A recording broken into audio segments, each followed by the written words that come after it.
In the mist-shrouded Andes, where the air thins and the clouds cling to jagged peaks, rests the ghost of an empire.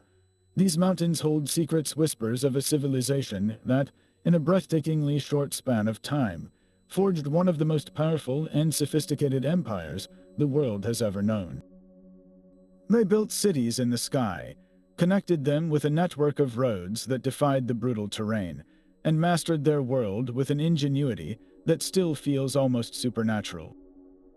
Yet, as suddenly and brilliantly as they rose, the Inca vanished, leaving behind a legacy carved in stone and shrouded in enigma.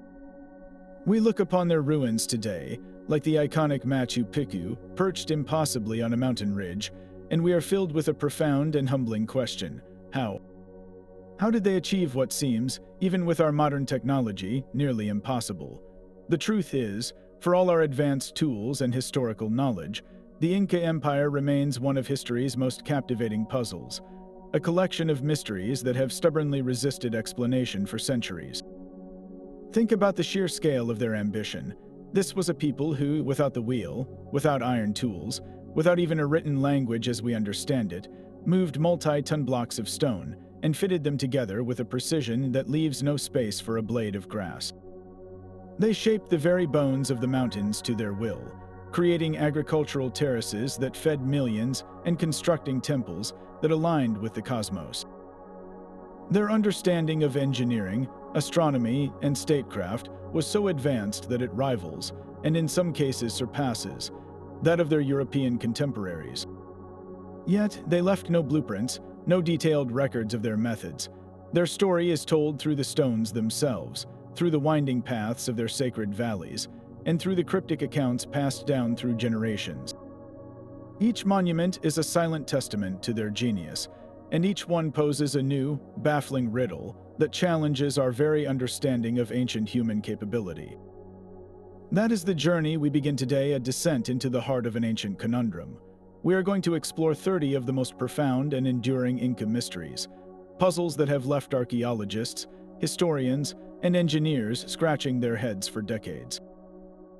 These are not just simple questions of dates and names, these are fundamental challenges to our perception of the past.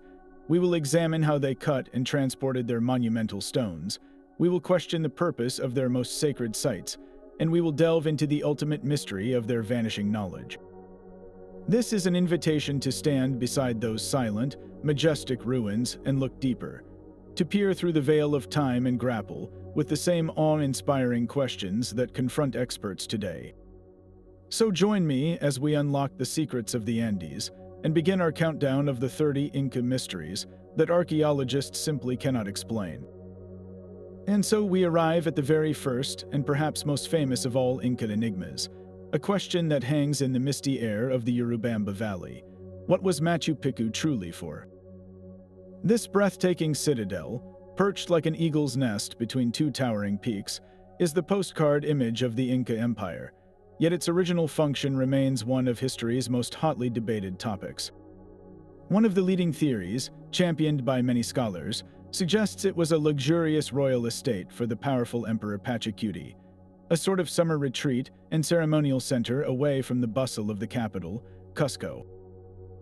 This idea is supported by the presence of exquisite stonework in a sector believed to be for nobility, and the general layout that combines practicality with profound spiritual significance. Yet, the moment you walk its stone-paved paths, you feel it's far more than just a royal vacation home. The architectural precision and the alignment of its most sacred structures point to a deeply religious purpose, a sanctuary dedicated to the worship of Inti, the sun god, and Pachamama, the Earth Mother. Look at the evidence carved into the mountainside itself.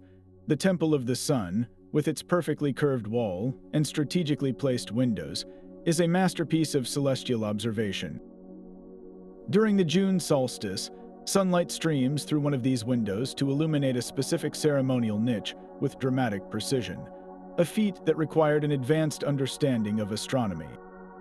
Then there is the Intihuatana stone, the so-called hitching post of the sun.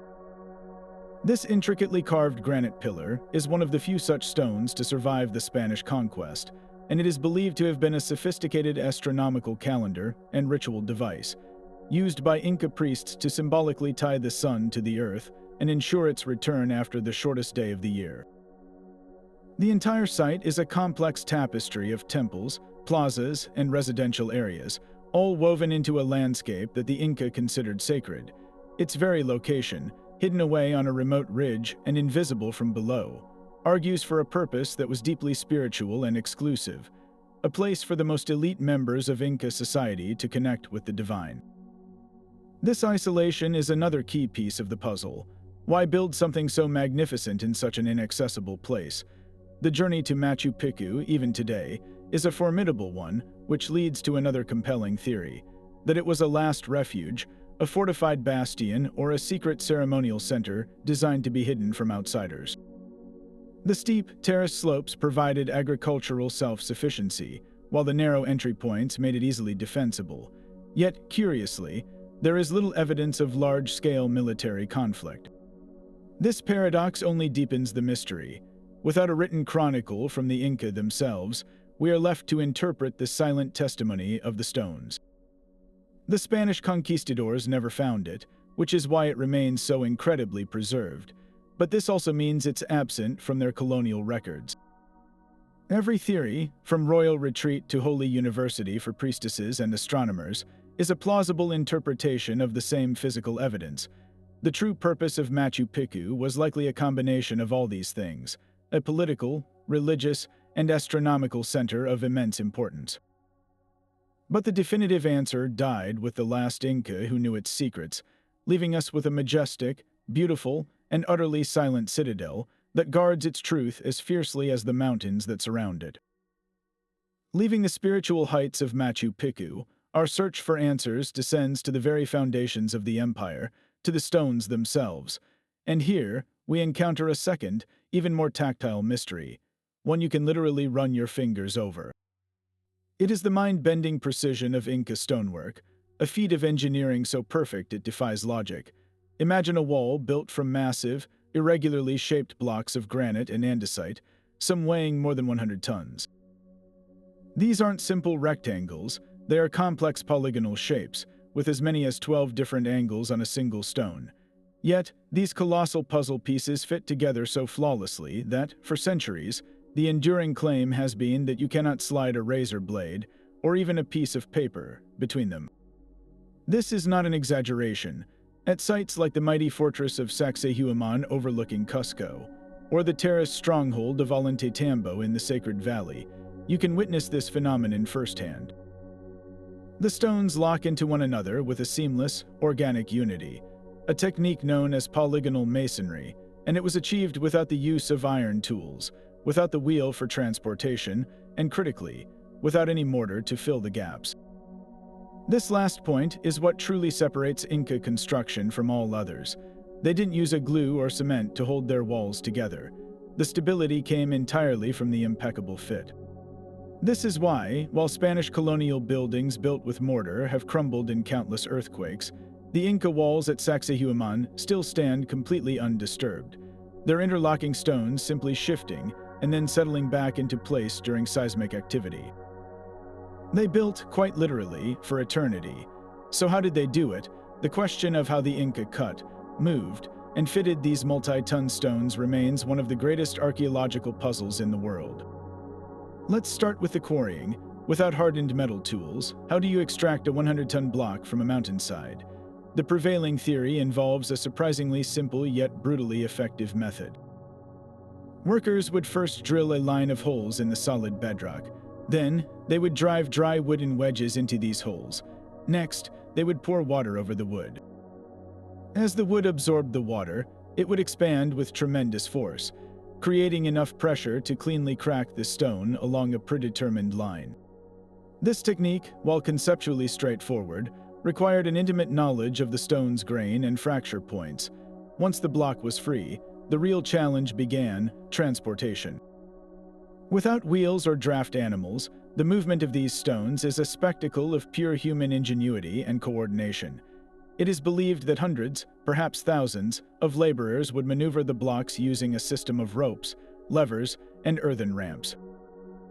They might have placed the stone on a bed of rounded cobblestones and literally rocked it back and forth, inching it forward over log rollers.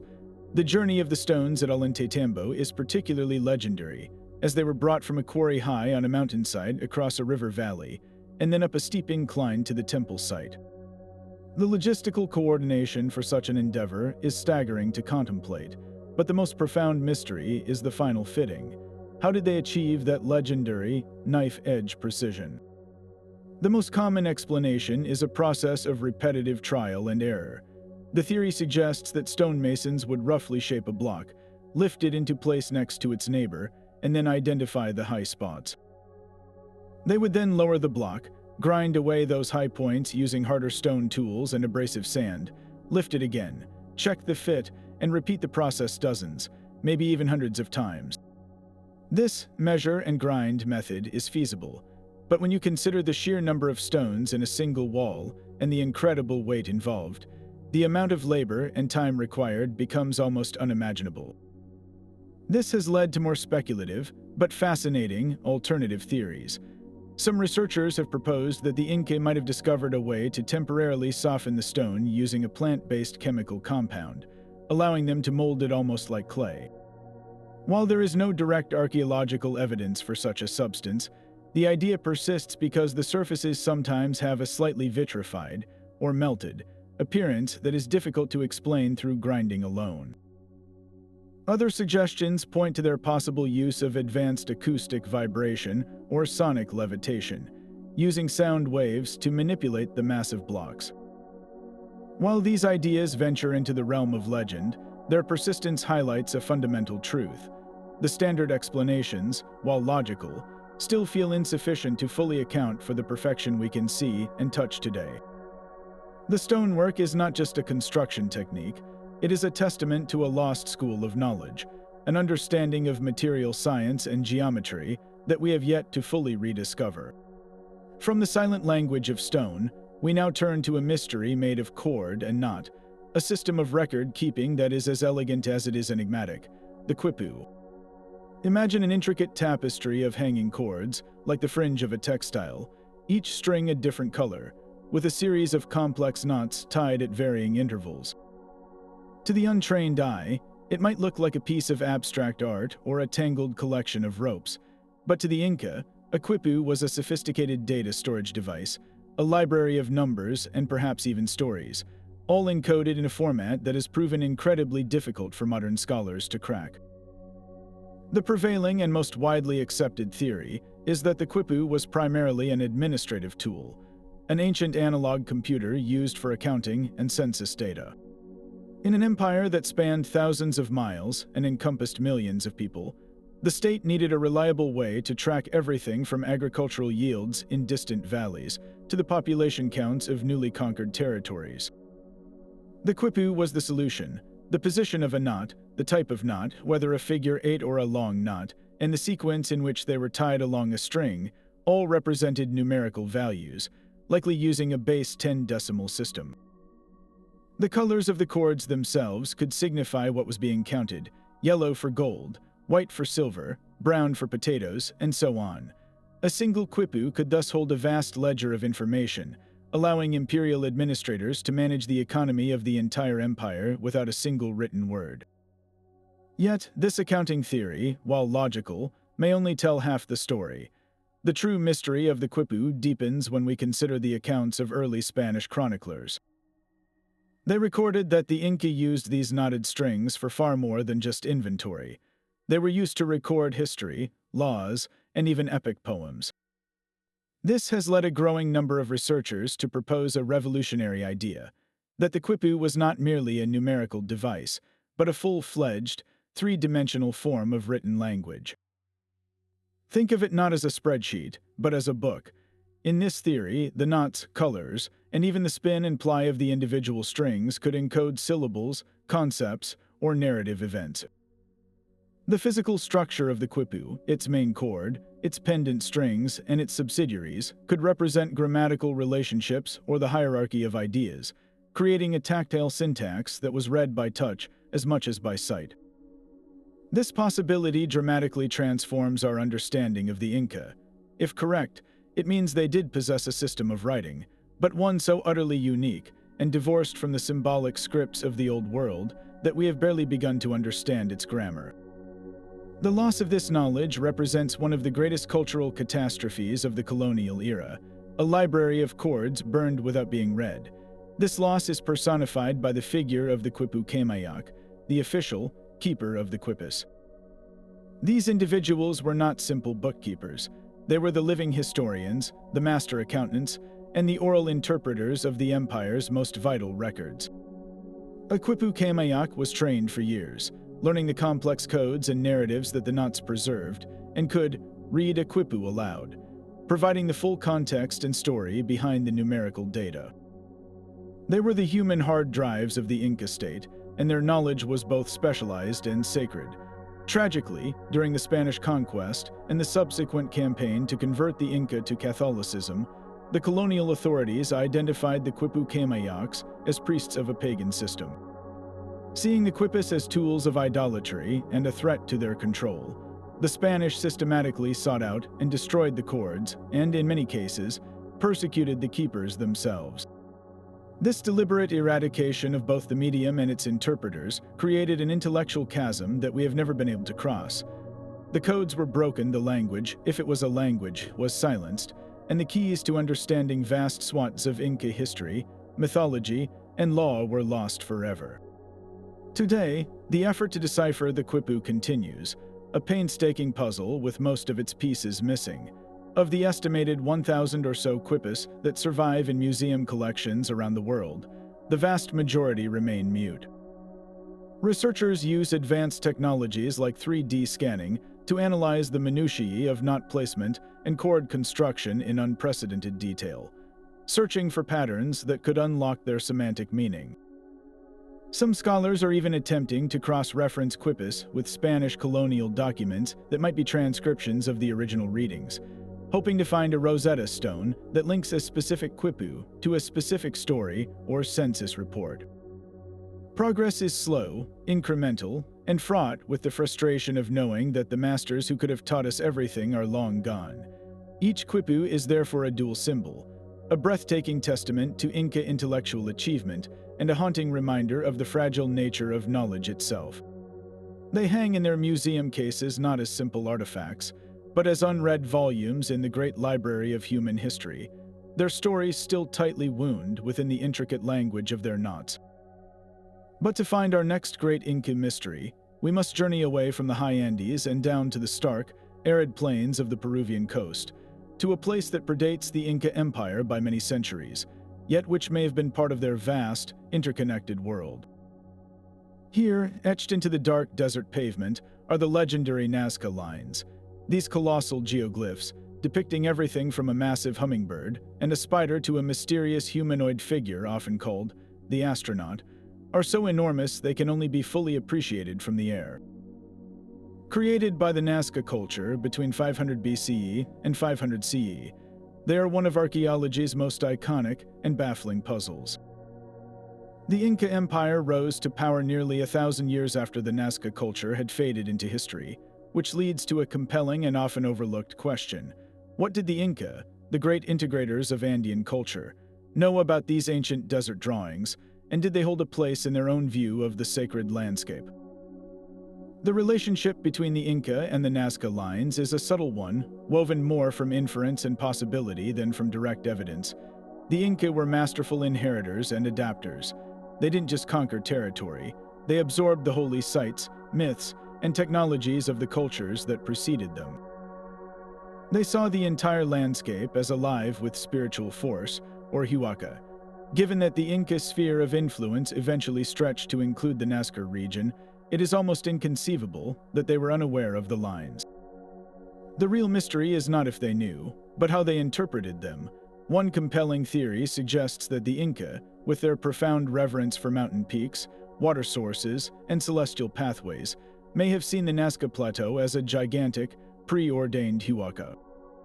The lines, which radiate out across the desert and often lead to small ceremonial mounds, could have been viewed by the Inca as sacred pathways, processional routes used by ancestors or deities. The animal figures might have been seen as powerful totems from a bygone age, their forms solidified in the earth itself.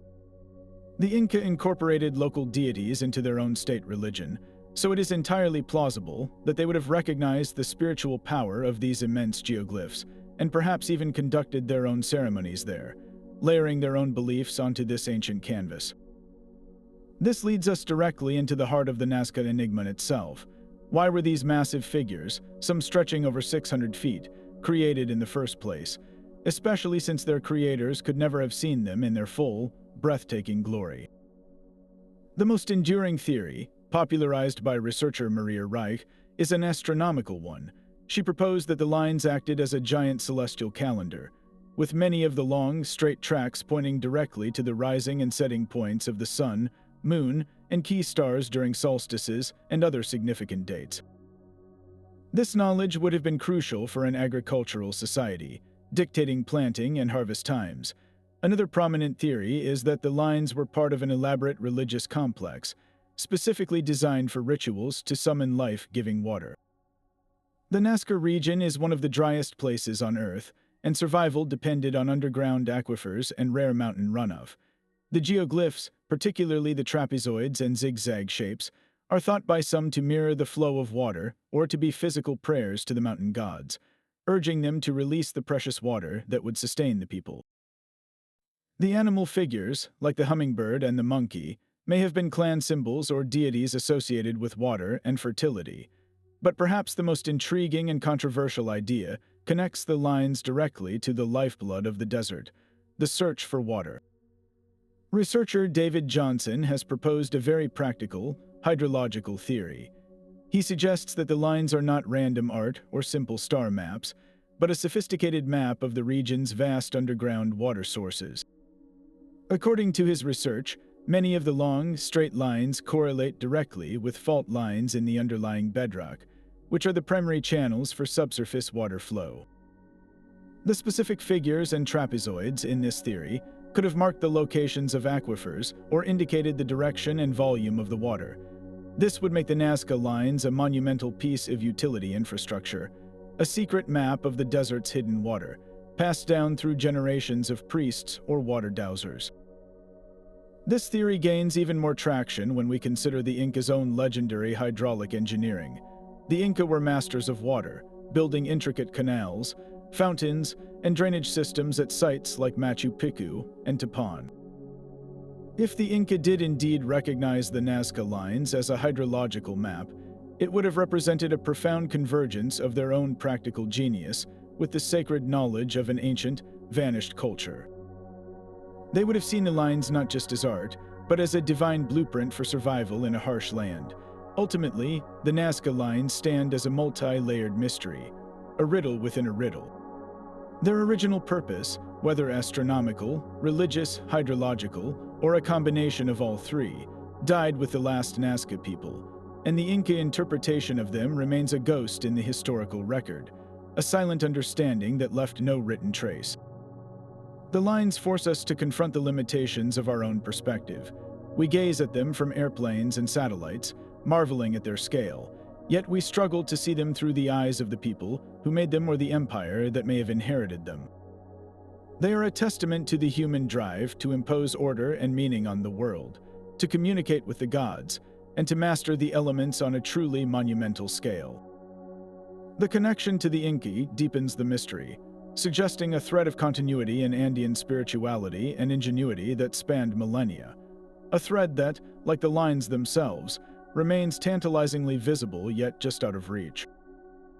Returning to the fortress of Sacsayhuaman, with its legendary polygonal walls, we encounter a phenomenon that pushes the mystery of Inca stonework into an entirely new and more speculative dimension. Beyond the awe-inspiring fit of the colossal stones, certain sections of the complex exhibit something even more bizarre. Patches of stone where the surface rock appears to have been melted and fused, as if subjected to a blast of heat so intense it turned the solid granite into a kind of glass. This process is known as vitrification, and its presence at Sacsayhuaman has fueled theories that venture far beyond the conventional narrative of bronze tools and patient grinding. These are not the rough, scorched marks of a wildfire. The vitrification is often localized to specific joints and surfaces, suggesting a controlled and deliberate application of heat. The stone itself seems to have flowed and then hardened again, creating a smooth, glazed finish that is utterly unlike the surrounding rock. When you stand before it, the question is unavoidable. What force, natural or man-made, could possibly have done this? Conventional explanations, while offering a starting point, quickly reveal their limitations. One common suggestion is that the walls were struck by lightning. While a powerful lightning bolt can certainly fuse sand into fulgurites, the vitrification at Sacsayhuaman is not the small, root-like formation of a typical fulgurite. It covers larger, flatter areas and is integrated into the construction itself, making a random, singular lightning strike an unlikely culprit for such specific and widespread effects. Another theory posits that the Inca may have used massive, ritual bonfires against the walls, perhaps to harden them or for some ceremonial purpose. However, to achieve true vitrification, granite requires temperatures in excess of 1,200 degrees Celsius, a heat far beyond what a simple wood fire can produce consistently across a large stone surface. Such a fire would also likely leave behind thick layers of charcoal and ash, evidence which has not been conclusively found in association with the vitrified sections. The very precision of the vitrification argues against an uncontrolled, natural event. It points toward a technology, a method of construction or finishing that we have yet to comprehend. This gap in conventional understanding has given rise to more radical hypotheses. One of the most intriguing involves the use of advanced optical technology. Could the Inca, with their profound knowledge of the sun, have engineered massive concave lenses or mirrors to concentrate solar energy into a beam of incredible heat? The concept is not as far-fetched as it might seem. The ancient Greek legend of Archimedes using a burning mirror to set Roman ships ablaze speaks to the same basic principle. In the high-altitude Andes, where the sunlight is exceptionally intense and unfiltered, a large array of polished bronze or reflective stone mirrors could, in theory, generate a focal point hot enough to soften rock. This would allow stonemasons to selectively melt the interface between two blocks, fusing them together seamlessly and creating the vitrified skin we see today. It would be a slow, meticulous process, but one that could account for the localized and deliberate nature of the effect. The Inca's mastery of stone would thus extend to a form of solar welding, a literally brilliant fusion of celestial knowledge and practical engineering. An alternative and equally fascinating theory suggests a chemical rather than a thermal solution. Proponents of this idea speculate that the Inca may have discovered a plant-based or mineral-based compound, a type of acid or solvent, that could temporarily soften the surface of the granite, making it malleable. They could have applied this stone-softening liquid to the joints, allowing the massive blocks to be pressed together with such force that they would fuse as the chemical evaporated or was neutralized. This would explain the almost fluid appearance of some of the vitrified zones, as if the stone had been molded like clay before setting into its final, glass-like state. While no archaeological evidence for such a compound has been found, the anecdotal accounts of Spanish chroniclers mentioning that the Inca had knowledge of plants that could soften stone have kept this theory alive for centuries. It proposes a lost branch of Inca material science, a botanical and chemical knowledge that was as sophisticated as their engineering. The most speculative theories, often discussed in alternative historical circles, leap into the realm of the truly unknown. Some researchers point to the vitrification as potential evidence of a lost, high-energy technology. Could the Inca, or a civilization that preceded them, have harnessed a form of geoplasmic energy or acoustic resonance? The idea is that specific vibrational frequencies, directed at the stone, could have generated intense internal heat through friction, effectively causing the rock to melt from the inside out. This concept of sonic or acoustic levitation and manipulation appears in many ancient legends across the world. While firmly in the territory of speculation and lacking any direct archaeological proof, these ideas persist because they attempt to answer a question that mainstream archaeology still struggles with: How do you achieve such localized, extreme heat in an ancient world without leaving obvious tools or fuel sources behind? The vitrified stones of Sacsayhuaman stand as a permanent challenge, a physical anomaly that refuses to be neatly categorized. They represent a boundary line in our understanding of the past, a place where conventional history ends and the tantalizing, unproven possibilities of advanced ancient knowledge begin. Yet, for all the energy and devotion poured into its creation, Machu Picchu's time as a vibrant center was shockingly brief. Archaeological evidence suggests this masterpiece of imperial engineering was inhabited for less than a century before it was quietly, deliberately, and completely abandoned. This raises a haunting question that echoes through its empty plazas. Why would the Inca leave behind a site of such profound importance, a place that must have represented an immense investment of labor, resources, and spiritual significance? The answer is not written on the walls, but several compelling theories attempt to piece together the final days of this mountain sanctuary. The most dramatic and widely cited explanation points directly to the cataclysm of the Spanish conquest. When Francisco Pizarro and his conquistadors arrived in the early 1500s, they unleashed a wave of violence and disruption that tore the Inca Empire apart. By the late 1530s, the last Inca strongholds had fallen, and the imperial system that built and supplied Machu Picchu had collapsed. It's plausible that the inhabitants, who were likely elite members of Inca society priests, royal attendants, and skilled artisans, simply melted away. They may have been recalled to Cusco for a final, futile defense, or they may have chosen to retreat even deeper into the jungle to establish new, hidden communities beyond the reach of the Spanish. This theory is given powerful weight by one simple, undeniable fact: the Spanish never found Machu Picchu. There are no records of its discovery, no churches built upon its temples, and no evidence of looting from that era. Its successful concealment suggests the abandonment was an orderly process, a strategic withdrawal designed to protect the site's sanctity from the invaders who were systematically destroying every other Inca holy place they could find. However, the sword was not the only weapon the Spanish brought with them. A more invisible, and in many ways more devastating, force was sweeping through the Americas: European diseases. Smallpox, measles, and influenza arrived decades before the conquistadors themselves, racing along trade routes and decimating indigenous populations who had no natural immunity. These plagues could have reached Machu Picchu long before any European ever set foot in the region. A population of just 500 to 700 people, living in a relatively isolated community, would have been extraordinarily vulnerable. An outbreak of disease could have killed a significant portion of the inhabitants in a matter of weeks, making the site impossible to maintain. The social and religious order would have collapsed along with the population, leaving the survivors with no choice but to flee and seek refuge with other communities.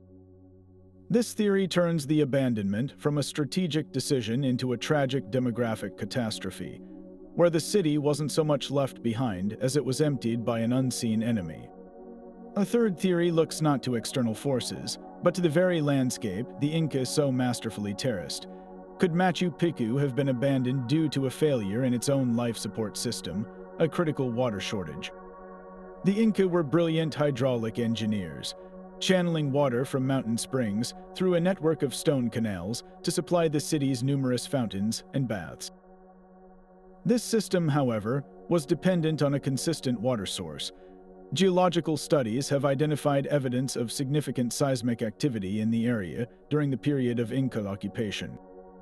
A powerful earthquake could have easily fractured the natural springs or disrupted the carefully laid aqueducts, severing the city's water supply.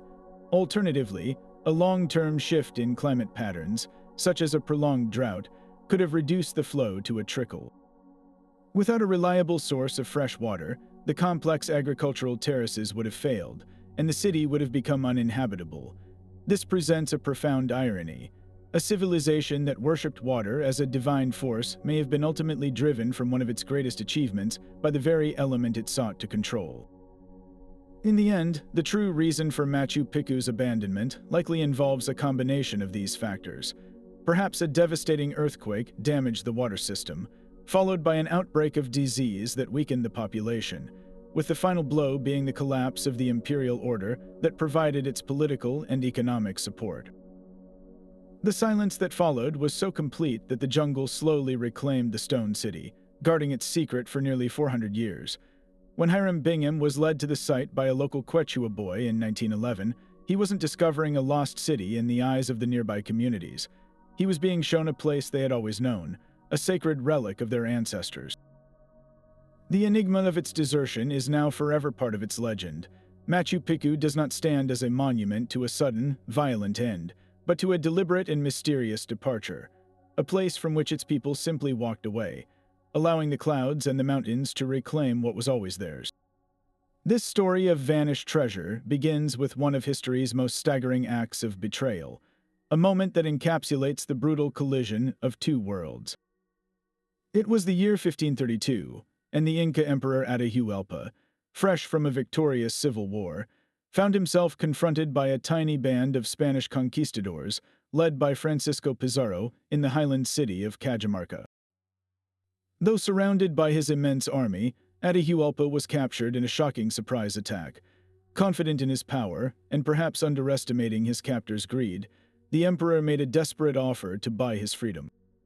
He pointed to the walls of the room in which he was held captive and promised to fill it once with gold and twice with silver, as high as a man could reach. The room was approximately 22 feet long by 17 feet wide, and the line was drawn at a height of over 8 feet. The Spaniards, scarcely able to believe their luck, agreed. Immediately, a river of treasure began to flow into Cajamarca from every corner of the empire. For months, llama trains and porters arrived bearing an unimaginable fortune: golden statues of gods and ancestors, intricate ceremonial knives, dazzling ornaments, and vast quantities of jewelry from temples and palaces. It was not merely bullion, it was the cultural and spiritual patrimony of the entire Inca civilization, a physical manifestation of their wealth and artistry. Yet, even as the room filled with this incalculable hoard, Atahualpa's fate was sealed. The Spanish, now holding a fortune that dwarfed any European monarch's wildest dreams, grew increasingly fearful of the emperor's power and the loyalty of his still massive army. After the ransom was largely delivered, amounting to an estimated 24 tons of gold and silver, they reneged on their deal. They subjected Atahualpa to a sham trial, convicted him of various fabricated charges, and executed him by strangulation in July of 1533. This single act of treachery did more than just murder a king. It shattered the political heart of the empire and sent a shockwave through the Andes. The news of their emperor's death and the Spanish insatiability spread like wildfire, and the remaining Inca nobility, witnessing the fate of their ruler, made a momentous decision. The streams of treasure that were still en route to Cajamarca were instantly diverted. Entire caravans, laden with what would have been the final installments of the ransom, vanished into the vast, trackless wilderness of the Amazon basin and the high Andes. This was the moment the legend of the lost gold was born, not as a slow dissipation, but as a deliberate, organized act of preservation in the face of annihilation. This is where history bleeds into myth, and the name Paititi emerges from the jungle mists. Paititi is the El Dorado of the Inca, a legendary lost city said to have been the final refuge of the Inca resistance after the fall of their capital, Cusco. According to persistent tales, the last Inca rulers, along with the surviving nobility and priests, retreated to this secret city deep in the Amazon rainforest, taking with them the remaining imperial treasures that had escaped the Spanish meltdown. The descriptions of Paititi are as varied as they are tantalizing. Some accounts describe it as a city built of stone, even larger and more magnificent than Machu Picchu, hidden on a plateau so remote it was protected by impassable terrain and indigenous tribes. Other versions speak of it less as a conventional city and more as a sacred sanctuary, a temple complex where the Incas continued their sun worship and safeguarded their most sacred objects, including a life-sized golden statue of the first Inca emperor, Manco Capac. For centuries, Paititi has been the ultimate prize for explorers and treasure hunters, a siren call that has drawn countless expeditions to their doom in the relentless green hell of the Amazon. The modern search for this fabled wealth is a saga in itself, a mix of high-tech archaeology, old-fashioned obsession, and sheer danger. Over the years, clues have surfaced that keep the hope alive. There are 16th-century missionary accounts from a Franciscan friar who claimed to have visited a prosperous jungle city rich in gold, silver, and jewels called Petiti. In the 20th century, sensationalist claims emerged, like that of British explorer Percy Harrison Fawcett, who vanished in the 1920s while searching for a lost city he called Z, which many believe was his interpretation of Petiti. More recently, satellite imagery and ground-penetrating radar have been employed to scan promising areas in the Mater de Dios region of Peru, identifying unusual geometric shapes under the dense canopy. Japanese explorer Yoshiharu Sakino and his team spent decades following ancient Inca trails into the jungle, uncovering significant terraces and stone structures that suggest a major, previously unknown settlement. Yet, despite these tantalizing leads, the definitive proof, the Golden Horde itself, remains elusive. The jungle guards its secrets well, and the sheer scale of the search area is overwhelming. So, what truly happened to the lost gold of the Inca? There are three primary possibilities, each with its own compelling logic. The first, and most prosaic, is that the vast majority of it was indeed melted down by the Spanish. The famous ransom from Cajamarca was systematically smashed and melted into gold bars for easier transport back to Spain, a process that destroyed priceless artworks forever. It is entirely plausible that any other treasure the Spanish managed to loot in the following years suffered the same fate, its cultural value erased and converted into simple currency. The second theory is that the treasure was never a single, massive hoard, but was instead broken up and hidden in countless locations across the empire. The mummies of Inca emperors, which were traditionally bedecked in gold and attended to as if alive, were secretly moved by loyalists to prevent their desecration. It's believed these royal mummies, along with their golden regalia, were hidden in caves or remote mountain shrines, their locations known only to a select few who took the secret to their graves.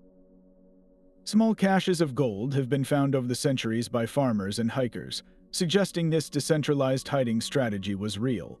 But the third, and most romantic, theory insists that a significant portion of the empire's wealth was successfully transported to Petiti or a similar final redoubt and remains there to this day, waiting to be discovered.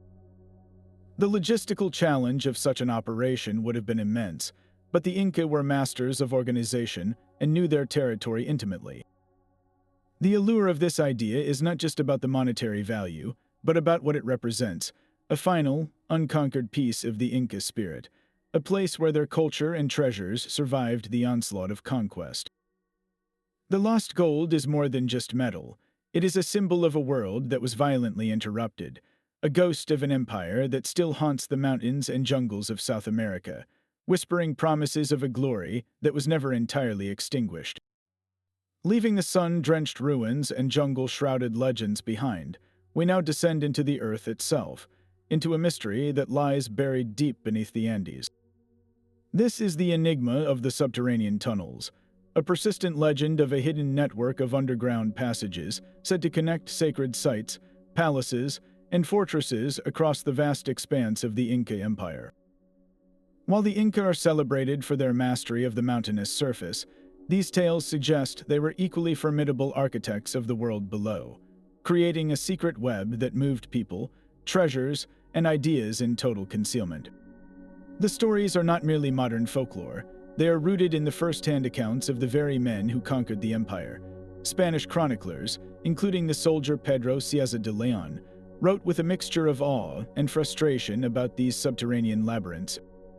He described immense tunnels, wide enough for several men to walk abreast, burrowing deep into the mountains, their origins and endpoints shrouded in mystery.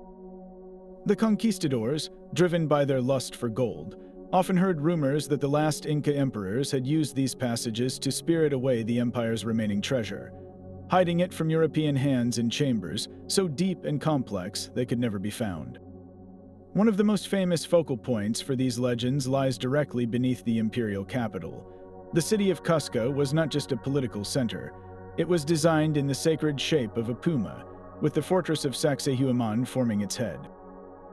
And according to local lore and some historical accounts, this puma's head is hollow. Stories persist of a vast subterranean world beneath Sacsayhuaman, a complex of tunnels and chambers known as the Chincana. While one section of these caves is accessible to tourists today, the legends speak of a much more extensive system that once plunged far deeper, connecting the fortress to the Coricancha, the Temple of the Sun, in the center of Cusco miles away. The idea is staggering, a secret, direct route from the empire's primary military stronghold to its most important religious site, allowing for the secure movement of the Sapa Inca and his priests, especially during a siege or crisis. These tales were fueled for generations by reports of explorers and adventurers entering the known caves and never returning, supposedly lured deeper into the labyrinth by the promise of hidden gold, only to become lost forever in the eternal darkness. But how much of this is myth, and how much is based on physical reality? The truth likely exists in a fascinating gray area between the two. The Andes Mountains are a seismically active region, naturally riddled with deep fissures, lava tubes, and complex cave systems formed over millennia by volcanic activity and water erosion. The Inca, with their profound connection to the earth, would have been intimately familiar with these natural formations. It is highly plausible that they did not necessarily excavate entire tunnel networks from scratch, but instead became masterful adapters, engineering and expanding pre-existing natural caves and geological faults to suit their needs. They would have reinforced walls, carved steps, and created ventilation shafts, transforming chaotic natural passages into organized, navigable conduits.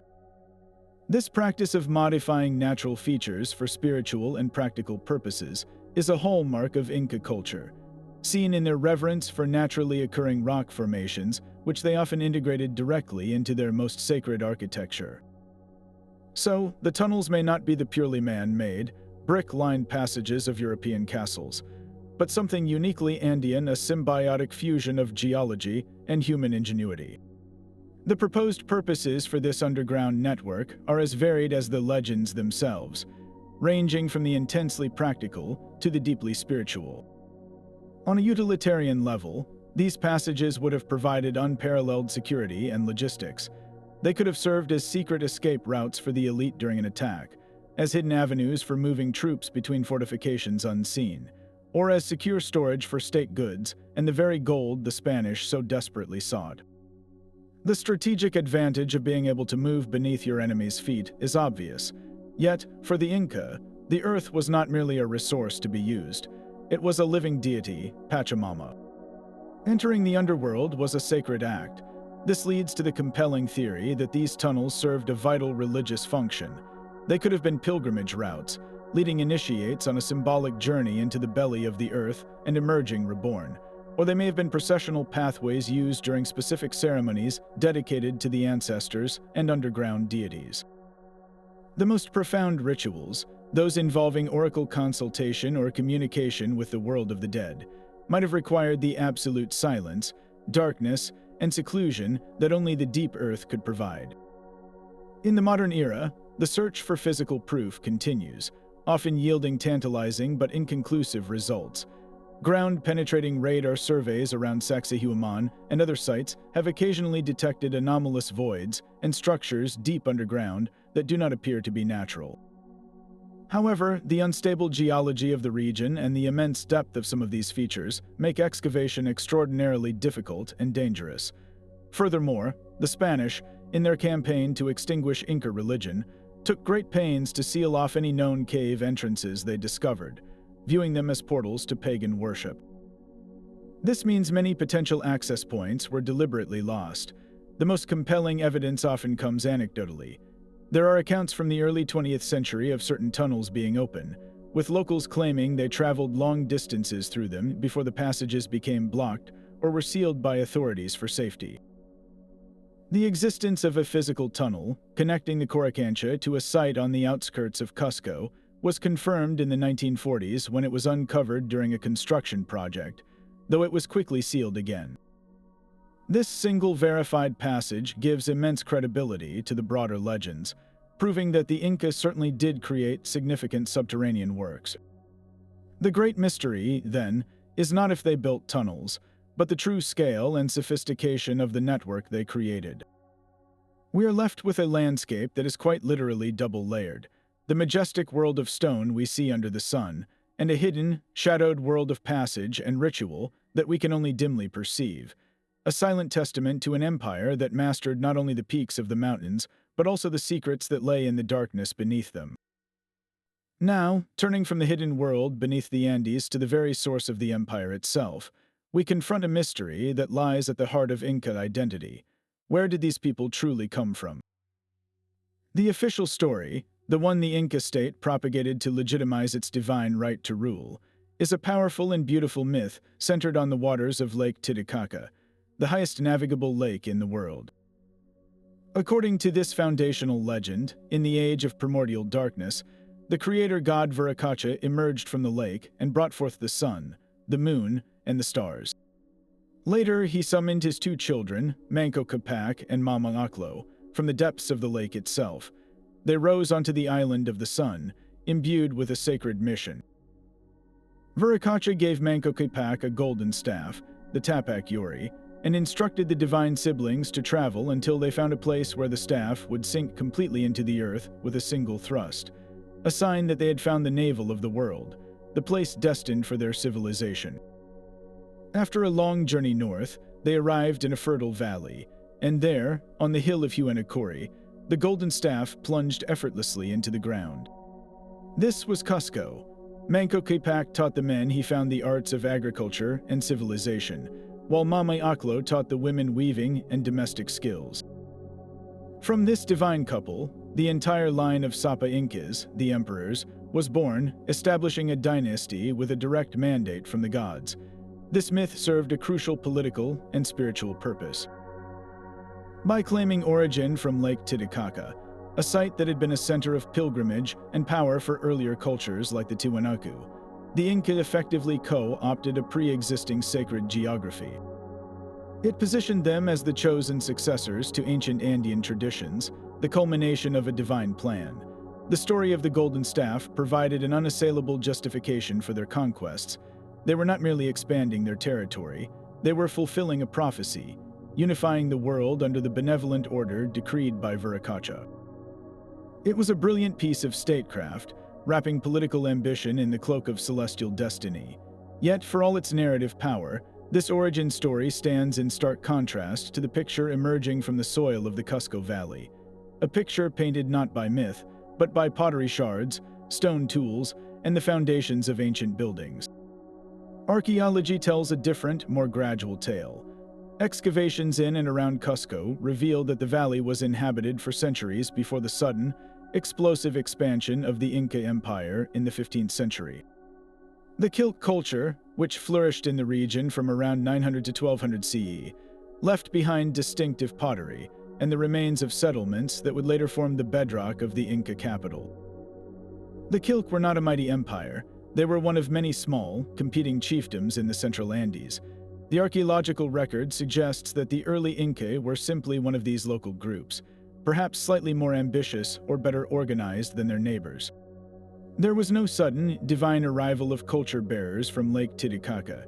Instead, there was a slow process of consolidation, technological development, and social stratification within the Cusco Valley itself.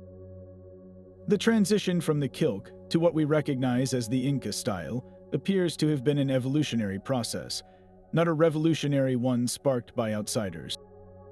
This creates a fascinating tension. Did the empire spring from a divine mandate, or from the slow, hard work of a small community that simply got very, very good at politics, war, and engineering? This gap between myth and archaeology fuels an ongoing and passionate debate among scholars. On one side, some historians argue that the official myth, while not literally true, contains a kernel of historical reality. They propose a two origins theory, suggesting that a small but influential group of people, perhaps nobles or priests from the Titicaca region, migrated to Cusco and intermarried with the local Kilk population. This elite group could have brought with them new religious ideas, political concepts, and technologies, providing the catalyst that transformed a local chiefdom into an imperial power. In this view, Manco Capac is not a god, but a symbolic representation of this migrant elite, and the golden staff symbolizes the new knowledge and authority they introduced. This would explain why the Inca placed such spiritual importance on Lake Titicaca and the Island of the Sun, treating it as their most sacred site of origin alongside their capital. The opposing view, supported by much of the archaeological data, posits a homegrown origin. In this scenario, the Inca were purely a product of the Cusco Valley. Their rise was not triggered by an external influence, but by a unique convergence of local factors, a period of favorable climate that allowed for agricultural surplus, the development of innovative terracing and irrigation techniques, and the emergence of a series of exceptionally talented and ambitious leaders. According to this theory, the Lake Titicaca origin myth was a later invention, a piece of political propaganda crafted by the later emperors, especially Pachacuti, to sanctify their rule and create a shared identity for the diverse peoples they conquered. By claiming a noble and ancient lineage from a pan-Andean holy site, they could more easily legitimize their authority over populations who also revered that same lake. The myth was less about recording history and more about building an empire. This leads us to the second part of the mystery, one that is arguably even more perplexing than the question of origins: the sheer, breathtaking speed of their expansion. How did this one small group, confined to a single valley, explode across the Andes to create the largest empire in the pre-Columbian Americas in less than 100 years? The timeline is staggering. Around 1438, under the leadership of the Emperor Pachacuti, the Inca began their campaign of conquest. From that point, in the span of a single human lifetime, they subdued a vast and geographically brutal territory stretching from modern-day Colombia down to central Chile, encompassing mountain peaks, arid deserts, and dense rainforests. This was not a slow, organic growth. It was a military and administrative blitzkrieg that has few parallels in world history. The Roman Empire took centuries to reach a comparable size. The Inca achieved it in the blink of an eye. The explanation for this meteoric rise is a complex tapestry woven from several threads. First was their military genius. The Inca army was a highly organized, disciplined force that could call upon massive numbers of troops from conquered territories. They mastered psychological warfare, often sending envoys to offer a choice between peaceful incorporation with certain benefits or total annihilation. If a group surrendered, they were integrated into the empire. If they resisted, the Inca response was swift and brutal, serving as a stark warning to others. Second, and perhaps more importantly, was their administrative innovation. The Inca did not just conquer, they systematized. They built an extensive network of roads and tambos, or way stations, that allowed for the rapid movement of troops, information, and goods. They implemented the mitas system, a form of labor tax that mobilized millions of people for state projects, from building terraces to erecting fortresses. They resettled populations, moving loyal subjects into new areas and dispersing rebellious groups to break their cohesion. They created a unified economic system and imposed their language, Quechua, as the lingua franca of administration. In essence, they built the first totalitarian state in the Americas, an engine of expansion that was terrifyingly efficient. Yet, even with these explanations, the scale and speed of their achievement retain an air of the inexplicable. It suggests a unique, almost perfect alignment of leadership, technology, and historical circumstance. The presence of a visionary leader like Pachacuti, a brilliant organizer and strategist, was undoubtedly the spark. But the presence of the spark alone does not explain how the entire continent caught fire so quickly. The mystery of the Inca origins, therefore, is twofold. It is a question of their deep, archaeological beginnings in the Cusco Valley, and it is a question of the psychological and administrative alchemy that allowed them to transform from a local power into a continent-spanning empire within a single century. We are left with two powerful narratives: the divine myth of Manco Capac, rising from the sacred lake, and the archaeological story of the Kilt culture evolving into an imperial juggernaut. In many ways, the truth likely resides in the potent space between them, where ambitious human ingenuity learned to cloak itself in the language of the gods to achieve the seemingly impossible. Nestled within the high plains of the Sacred Valley, Far from the imposing fortresses and royal estates, lies an archaeological site so unusual it seems to defy the very landscape it inhabits. This is Moray, a series of enormous, perfectly circular terraces carved into the earth like a natural amphitheater designed by giants. Unlike the linear agricultural terraces that cling to mountainsides across the Andes, Moray's concentric bowls descend deep into the ground, creating a stunning and visually arresting anomaly.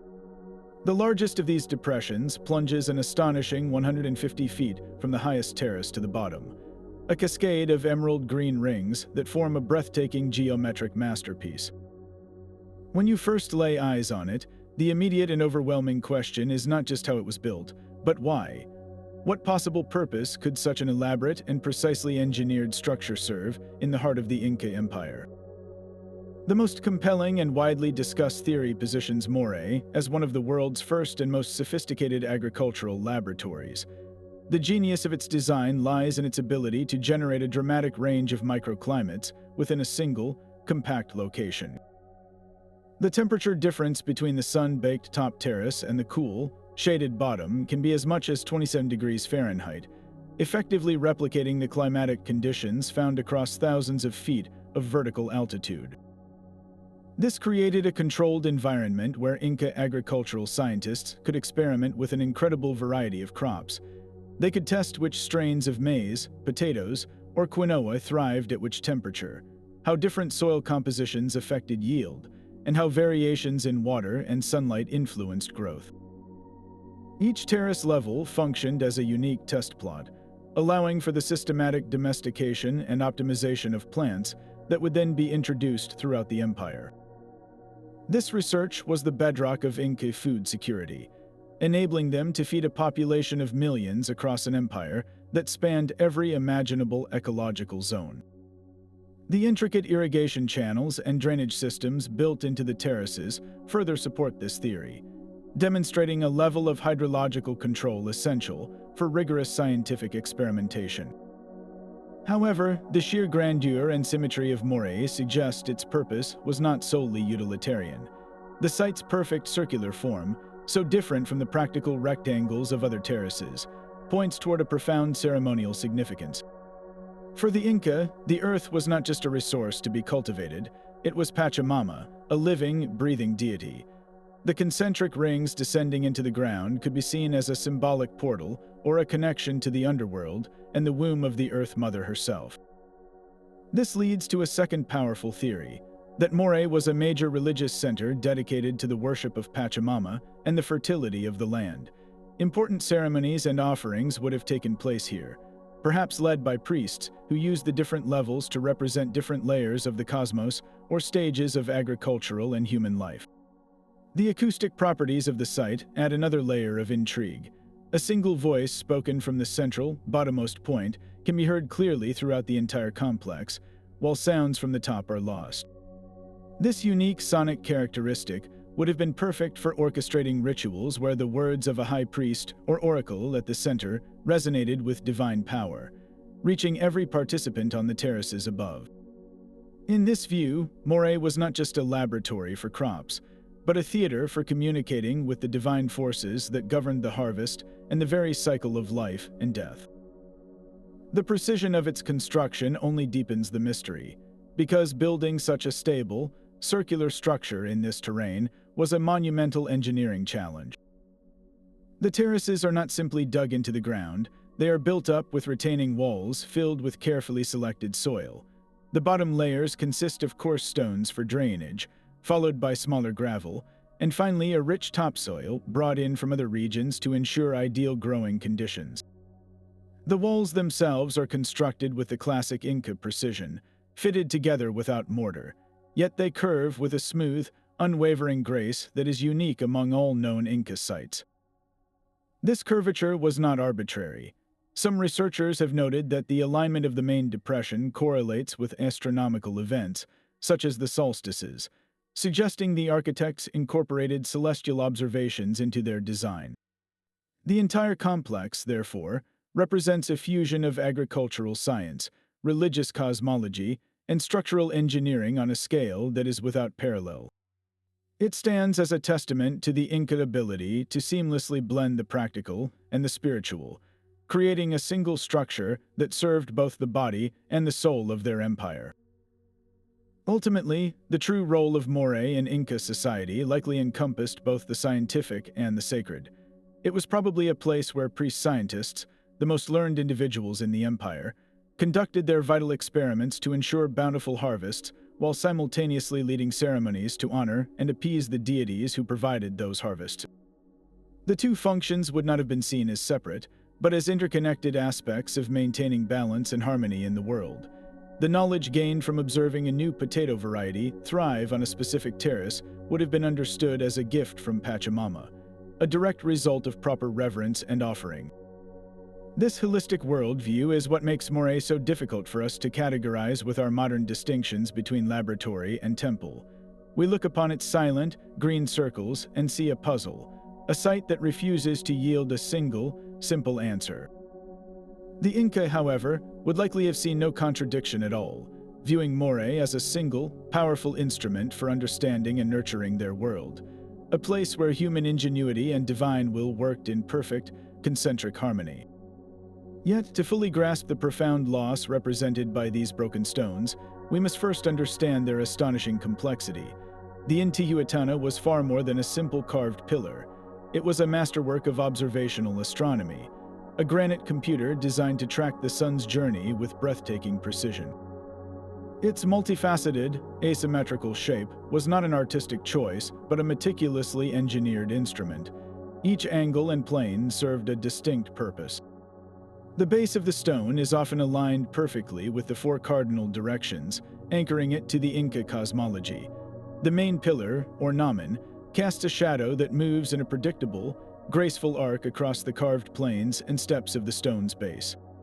On the equinoxes, the shadow vanishes completely for a brief, magical moment at midday, a phenomenon that would have signaled a time of perfect balance to the Inca priests. The true spectacle, however, was reserved for the solstices. During the June solstice, the shortest day of the year in the southern hemisphere, the shadow would grow to its longest and touch a specific, pre-calibrated mark on the stone. This was the critical moment. The Inca feared that as the days grew shorter, the sun god Inti was continuing his journey away from the earth, and if he traveled too far, he might not return, plunging the world into eternal winter and starvation. The Intihuatana was their instrument of persuasion, a celestial anchor. This is where its spiritual power converged with its astronomical function. The name itself, hitching post of the sun, reveals everything. During the solstice ceremonies, the Sapa Inca, who was considered the direct descendant of the sun, would lead rituals at the stone. It is believed that through elaborate ceremonies, chants, and offerings which could include precious chicha corn beer, coca leaves, or even the sacrifice of a pure white llama, the priests and the emperor would symbolically tie the sun to the stone. They were not merely observing the solstice, they were actively intervening in the cosmic order, performing a sacred duty to halt the sun's retreat and compel its return journey, ensuring the rebirth of the seasons and the continuation of life itself. This act was the ultimate expression of the Incas' role as mediators between the earthly and divine realms. The Intihuatana was the physical nexus of this relationship, a point where human ritual could directly influence the movement of a god. Its silent, enduring presence was a constant reassurance that the cosmic cycle would be maintained, that the sun would be tethered and brought back, and that the empire would endure under its divine favor. This very power, however, made the Intihuatana stones a primary target for the Spanish conquistadors and the Catholic priests who followed them. To the Spanish mind, steeped in the iconoclasm of the Counter-Reformation, these were not sophisticated scientific instruments. They were the most potent idols of a pagan religion, objects of devil worship that had to be eradicated to save the souls of the native population and solidify Spanish control. The systematic destruction of the Intihuatana stones was therefore a deliberate act of cultural and spiritual genocide. Wherever they found one, they toppled it, shattered it, and ground the pieces to dust. They understood that by destroying the empire's most sacred astronomical clocks, they were not just breaking rock. They were breaking the connection between the Inca people and their gods. dismantling the very framework of their calendar, their agriculture, and their state religion. This campaign of annihilation was tragically effective. At nearly every major Inca site they discovered, from the sacred capital of Cusco to the grand terraces of Pisac, the central Intihuatana was systematically defaced and demolished. The knowledge of the precise astronomical alignments for each unique stone, painstakingly calibrated by generations of priest astronomers known as Ailu, died with the stones themselves. The profound tragedy is that the stone at Machu Picchu is one of the very few to have survived this wave of destruction, precisely because the Spanish never found the citadel. This singular, pristine example allows us a precious glimpse into what was lost everywhere else. But even this surviving stone is, in a way, a silent witness to a murdered tradition. We can measure its angles and observe the solstice shadows, but we cannot hear the chants that accompanied these events. We cannot know the specific prayers that were offered, the exact significance of each minor notch and plane on its surface, or the full depth of the theological interpretations the priests derived from its shadows. The Spanish destruction created an intellectual void that we can never truly fill. We are left with a magnificent artifact, but its voice has been silenced. The complete ritual purpose, the nuanced spiritual knowledge, and the oral history encoded in its form are gone forever, leaving us with a beautiful, enigmatic, and ultimately mute monument to a science and a faith that we can only partially reconstruct. To comprehend the sheer magnitude of this next mystery, you must first picture an empire stitched together by a network of stone and earth, so vast it makes the Roman road seem almost local by comparison. This is the Quihapac-Nian, the royal road of the Inca, a staggering 25,000-mile web of highways and trails that connected the sprawling territories from modern-day Colombia all the way down to Chile. Imagine a single administrative system governing a domain that encompassed some of the world's most punishing landscapes, from the blistering, bone-dry coastline of the Atacama Desert, up through the vertiginous passes of the Andes Mountains reaching over 19,000 feet, and down into the dense, steamy Amazonian jungle. The road was the empire's central nervous system, the physical thread that bound the four quarters, or Tawantinsuyu, into a single, cohesive state. And the central, baffling question is this: how did they achieve this monumental feat of engineering, and more importantly, how did they manage the relentless flow of people, goods, and information across it with such breathtaking efficiency, all without wheeled carts, draft animals, or a written language to keep the records? The construction of the roads themselves was a masterclass in adapting to the environment, a clear demonstration that the Inca did not seek to conquer the landscape, but to collaborate with it. In the high mountains, the roads were often paved with stone and equipped with expertly engineered staircases that ascended sheer cliff faces. In the coastal deserts, they were marked by simple cleared paths bordered by low walls or posts. But it was in the most impossible places that their ingenuity truly shone. They built suspension bridges woven from native grasses, a technology so effective that some of these bridges remained in use for centuries. These were not simple rope crossings, they were robust, intricate structures. The fibers of the iku grass were twisted into small cords, which were then braided into larger ropes, which were in turn plaited into the massive cables that formed the bridge's foundation. These cables were anchored to stone abutments on either side of a gorge, and a footway was woven between them. The entire community was responsible for its maintenance, and the bridges were considered so sacred that damaging one was a capital offense. This network allowed for the unthinkable: the movement of armies, the transport of goods like maize, quinoa, and dried potatoes, and the pilgrimage of people to sacred sites, all across a terrain that would have stopped any other contemporary empire in its tracks. Yet, a road is useless without a system to support the travelers upon it. This is where the tambos, or way stations, come into play, and their logistical precision is another layer of the mystery. Strategically placed along the main routes, often a day's journey apart, about 12 to 15 miles, these compounds were the empire's hospitality centers and storage depots. They ranged from simple shelters for a few travelers to vast complexes that could accommodate an imperial entourage. The truly astonishing part was their provisioning. The tambos were stocked with food, clothing, weapons, and tools from state-controlled warehouses, all managed through the Quipu accounting system. This means that an imperial runner, a soldier on the march, or a state official could travel thousands of miles without ever needing to carry more than a day's supplies. They were a physical manifestation of the state's promise and its power, ensuring that its representatives were always fed, equipped, and ready to execute their duties. The system operated on a principle of redistribution, where goods produced in one region were stored in these state facilities, and then allocated to support state projects and personnel anywhere in the empire. The organizational foresight to establish and maintain this supply chain across such vast distances is a staggering achievement of administrative genius. The most critical flow on this network, however, was not of goods, but of information, in an empire where a rebellion in the Northern Highlands could threaten the stability of the entire state. The speed of communication was paramount. The solution was the Chasqui messenger system, a human relay that functioned with the efficiency of a modern-day internet. Young, highly trained runners were stationed in small posts, or Chasqui wasi, every mile or so along the principal roads. Each runner was constantly on alert, ready to receive a verbal message or a quipu, and then sprint to the next post.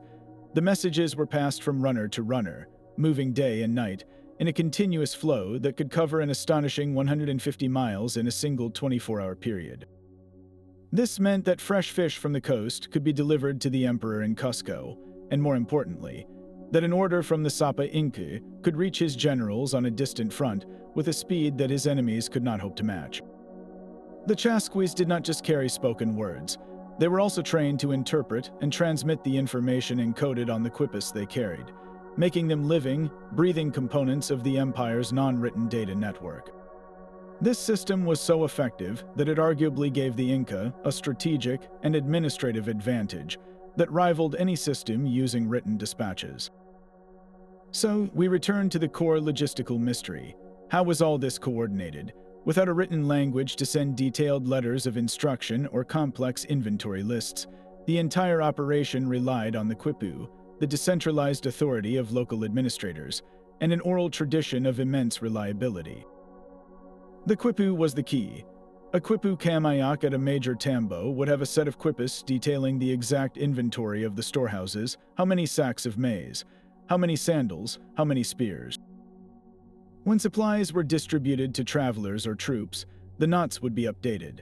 These updated quipus would then be sent via Chasqui runners to regional centers, where the information would be consolidated and passed further up the chain, allowing the central government in Cusco to maintain a real-time, empire-wide picture of its resources. This was a system of distributed intelligence, where local officials had the authority and the tools to make decisions without waiting for orders from a distant capital, yet were simultaneously bound into a rigid accounting structure that ensured accountability.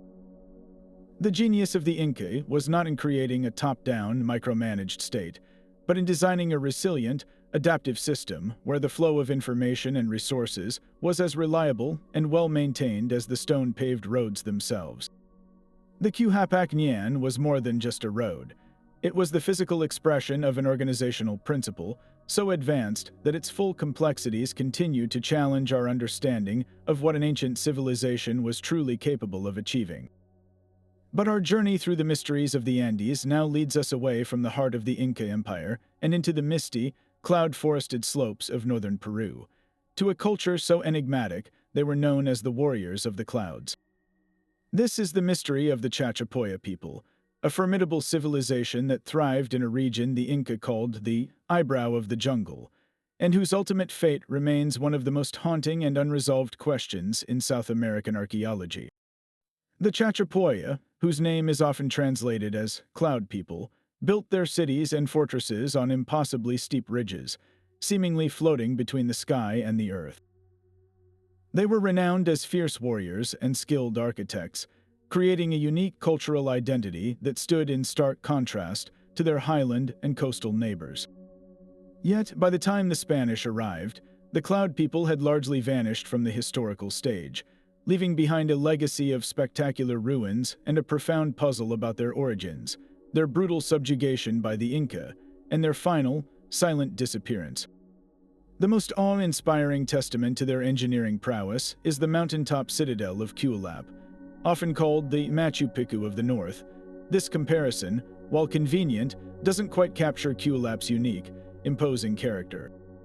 Where Machu Picchu feels like a sacred sanctuary integrated with the mountain, Cuelap is a colossal fortress, a statement of sheer defensive power. Its massive outer walls tower over 150 feet in places, constructed from millions of cubic feet of limestone that had to be hauled up to a ridge nearly 10,000 feet above sea level. Within these immense ramparts lay an entire city, containing over 400 circular stone buildings, many adorned with distinctive zigzag and rhomboid friezes that are the artistic signature of the Chachapoya. The entrance itself is a feat of defensive genius, a narrow, walled corridor that funnels any potential attacker into a space where only a few people could pass at a time, making them utterly vulnerable to defenders above. Cuelap was more than a city. It was an impenetrable stronghold that dominated the landscape for centuries, a clear declaration that the Cloud People were a force to be reckoned with and were masters of their mountainous domain. Beyond their architectural marvels, the Chachapoya are perhaps most famous for their intimate and reverent relationship with the dead, a practice that has left behind some of the most dramatic archaeological sites in the world. Perched on sheer cliff faces high above the Utcubamba River are their distinctive sarcophagi, known as purinmachis. These are not simple burials.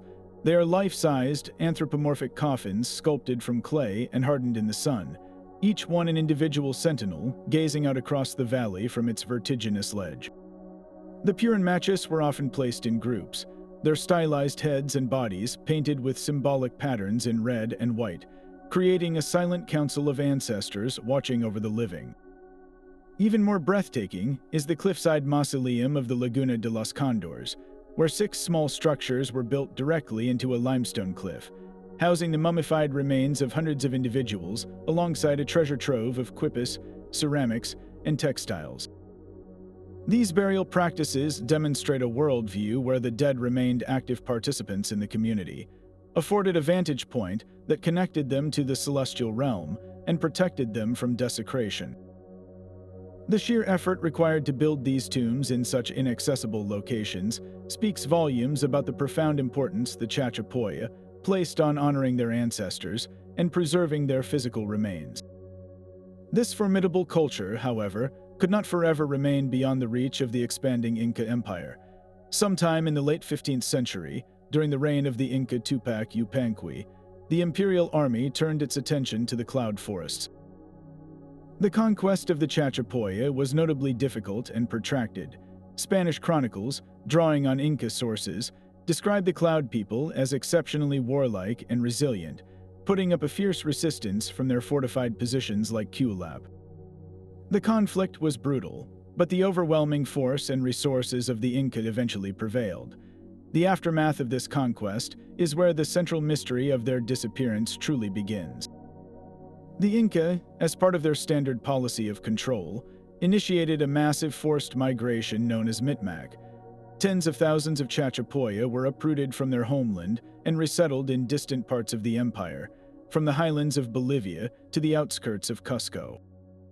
This strategy was designed to break down ethnic solidarity and prevent rebellion by scattering a conquered people among populations loyal to the Inca. At the same time, the Inca brought in loyal colonists from other regions to repopulate the Chachapoya territory. This systematic dismantling of their societal structure was a catastrophic blow from which their culture would never fully recover. Yet, in a poignant twist of history, the arrival of the Spanish conquistadors presented a fleeting opportunity for the Cloud People. Seeing the newcomers as potential allies against their Inca overlords, many Chachapoya warriors allied with the Spanish during the final campaigns to topple the empire. For a brief moment, it seemed they might regain a measure of autonomy, but this hope was tragically short-lived. The Spanish proved to be an even more devastating force. The European diseases they brought with them, smallpox, measles, and influenza, swept through the indigenous populations of the Americas with horrifying speed. The Chachapoya, already weakened by displacement and war, were utterly decimated by these plagues.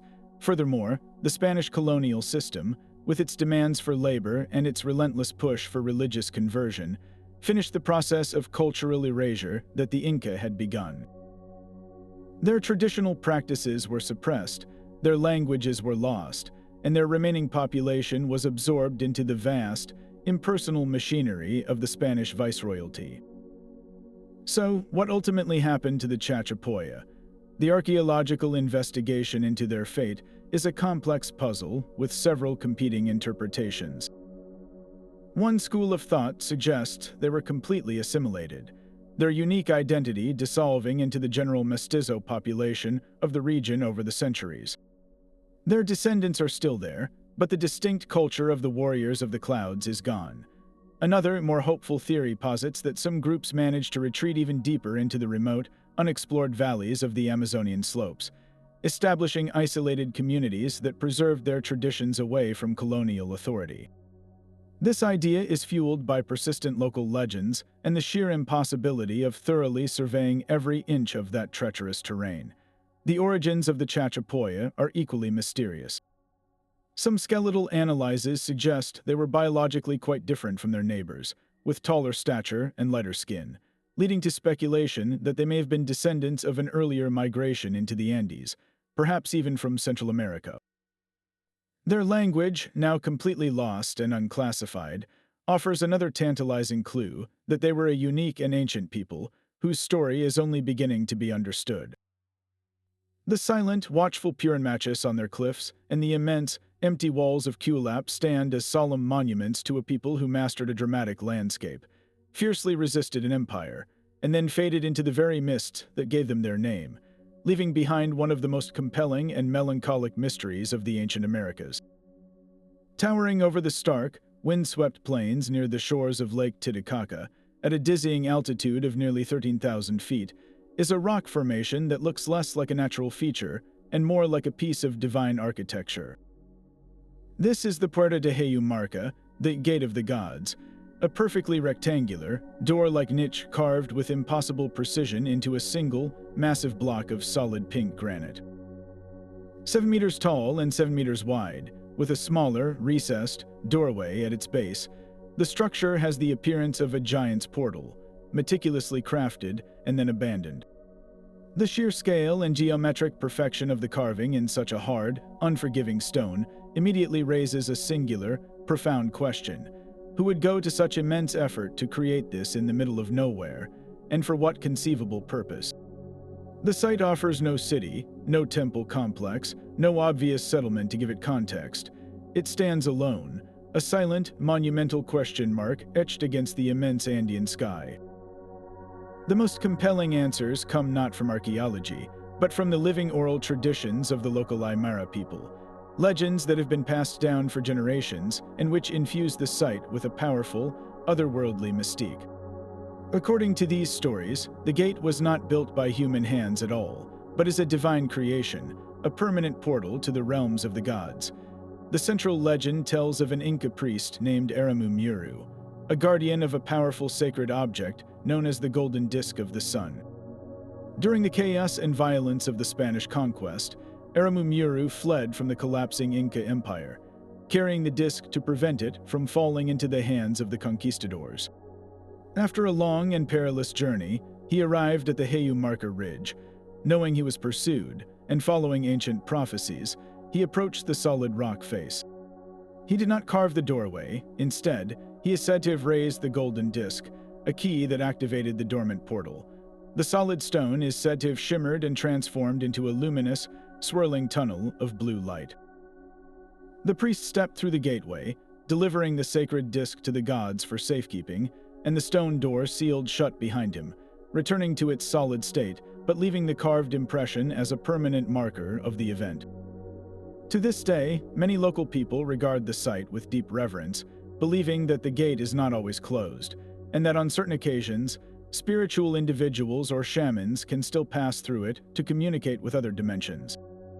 This concept of a stargate has, understandably, captured the modern imagination, leading to a host of more speculative theories that connect the gate to ideas of lost technologies or extraterrestrial contact. Proponents of these views point to the gate's strange physical properties. The smaller, recessed doorway at the base is just large enough for a single person to kneel in, and at its center is a small, shallow depression that perfectly matches the shape and size of the legendary golden disc described in the Aramu Miru story. This is not a crude cup mark or simple weathering. It is a precise, circular indentation that seems designed to hold an object. This has fueled theories that the gate was a piece of advanced technology, a device that used crystalline or gold energy focuses to manipulate space-time, creating a temporary wormhole or dimensional vortex. The site's location is also considered highly significant, situated in a region renowned for its high levels of telluric and cosmic energy, near the world's highest navigable lake, which was itself considered a place of origin by the Inca. Could the Puerta de Hayumarque be a relic of a vastly older, more technologically sophisticated civilization that understood the secrets of manipulating energy and matter, a knowledge that was later preserved only in myth and inherited by the Inca as a sacred legend? When we turn to the sober analysis of mainstream archaeology, however, we find a much different, though no less fascinating, set of interpretations.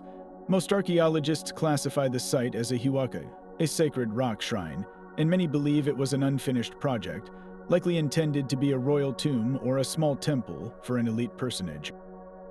The theory goes that the Incas, or perhaps a pre-Inca culture like the Tiwanaku, began to carve the rock face to create a ceremonial chamber, but for unknown reasons, perhaps a shift in political power, a war, or simply the sheer difficulty of the task, the work was abandoned.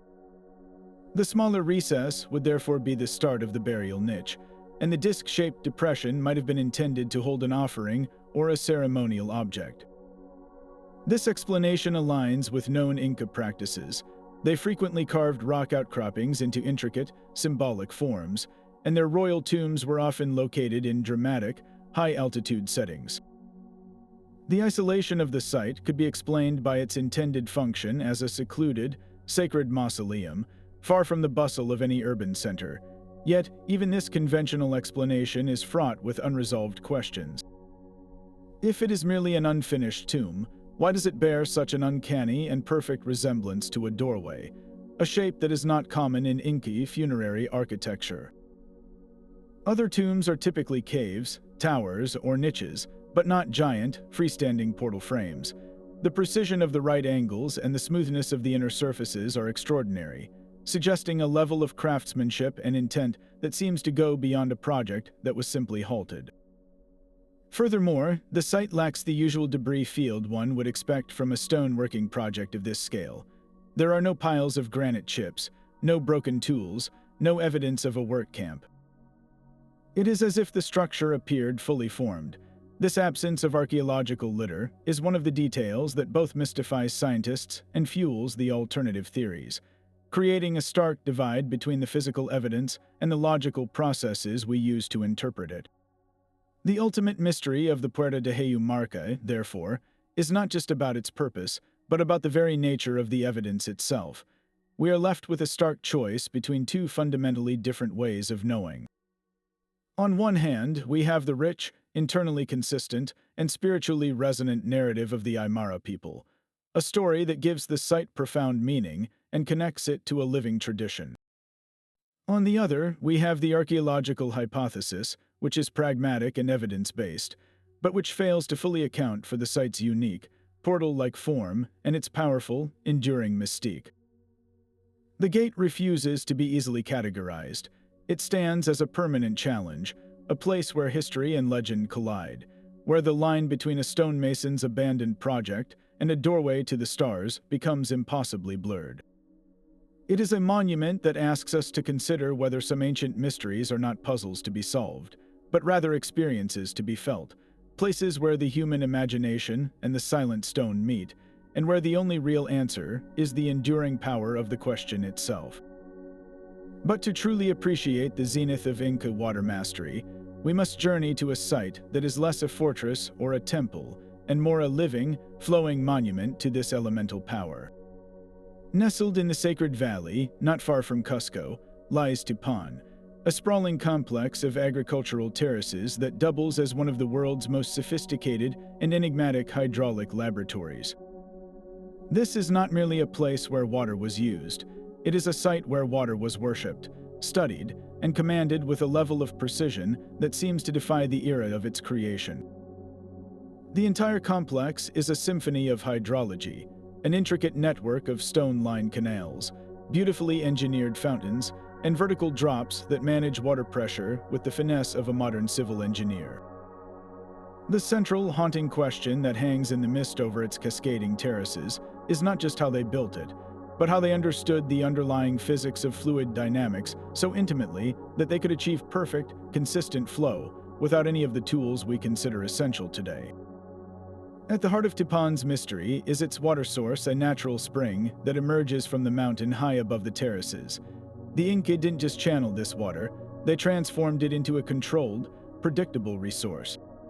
The primary canal, a masterpiece of stonework, follows the contour of the mountain with a barely perceptible, consistent gradient. This gravity-fed channel delivers water to the highest terrace, and from there, the real magic begins. The water descends through the complex via a series of precisely calculated vertical drops and stone-carved waterfalls. Each drop is not arbitrary. It is engineered to maintain water pressure and prevent erosion.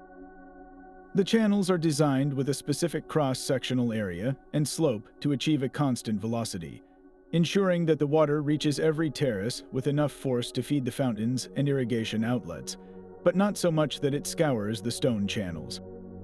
This balance is so perfect that many of the canals and fountains are still fully functional today, over 5 centuries after they were built, a testament to their flawless initial design and construction. The most captivating features are the ceremonial fountains, which reveal a knowledge that goes far beyond simple agriculture.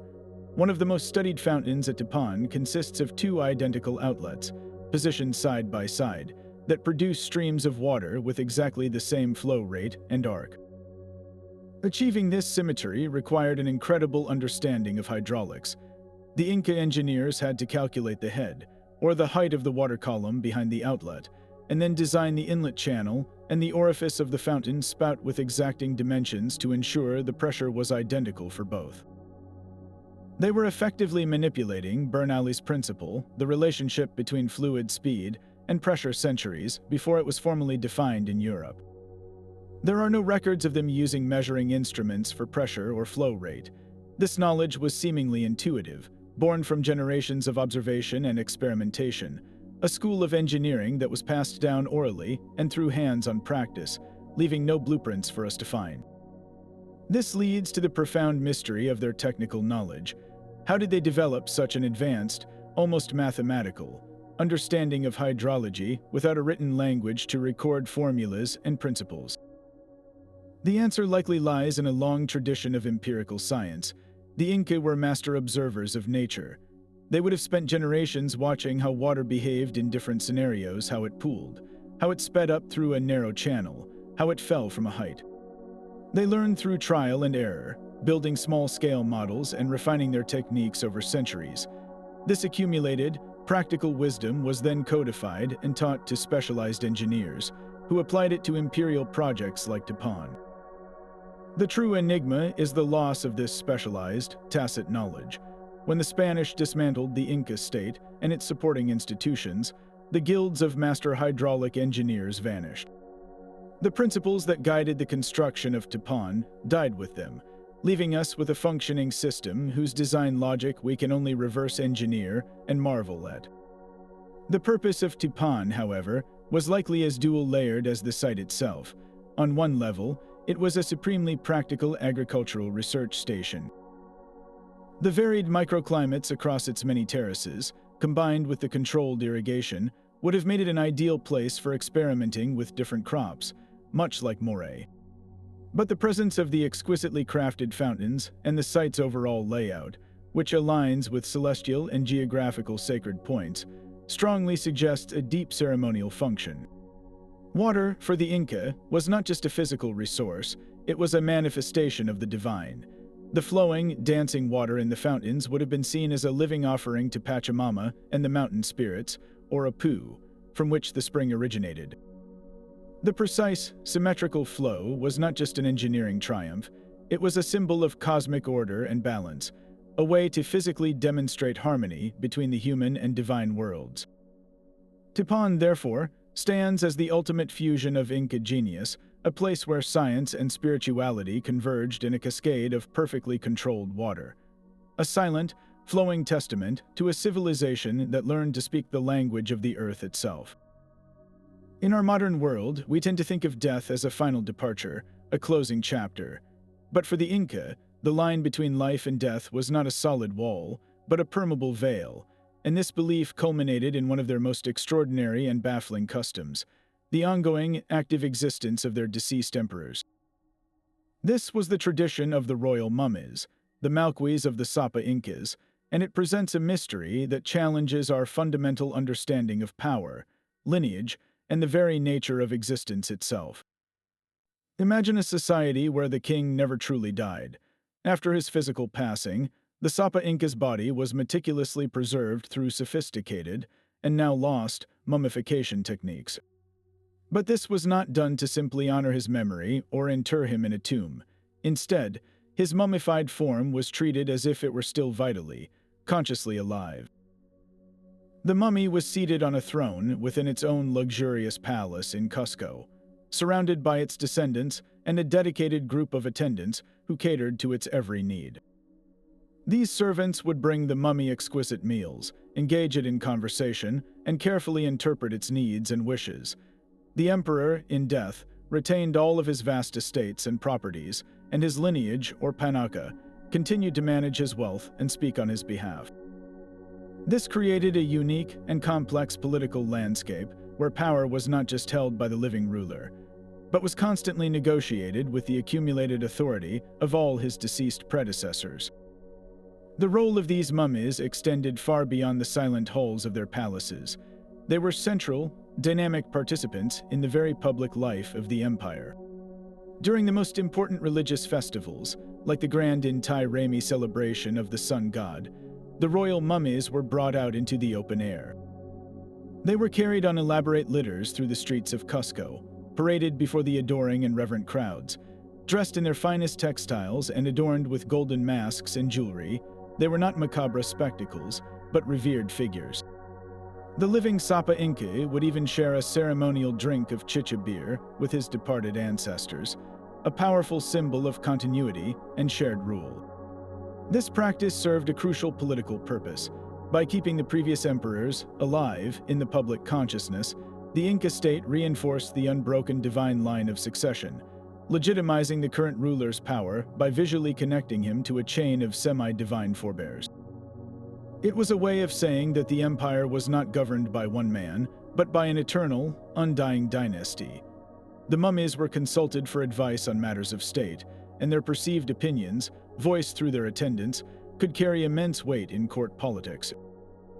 This system, however, also created inherent tension, as the interests of a dead emperor's panaka could sometimes conflict with the ambitions of the living Sapa Inca, leading to a delicate and often complicated balance of power between the living and the dead. So, how did the Inca achieve such remarkable preservation? The exact techniques remain one of the great lost arts of the ancient world, a closely guarded secret known only to a specialized class of priests. We can piece together a likely process from Spanish chronicles and archaeological finds of non-royal mummies from the arid coastal regions. It is believed the body was first eviscerated, with the organs removed through incisions.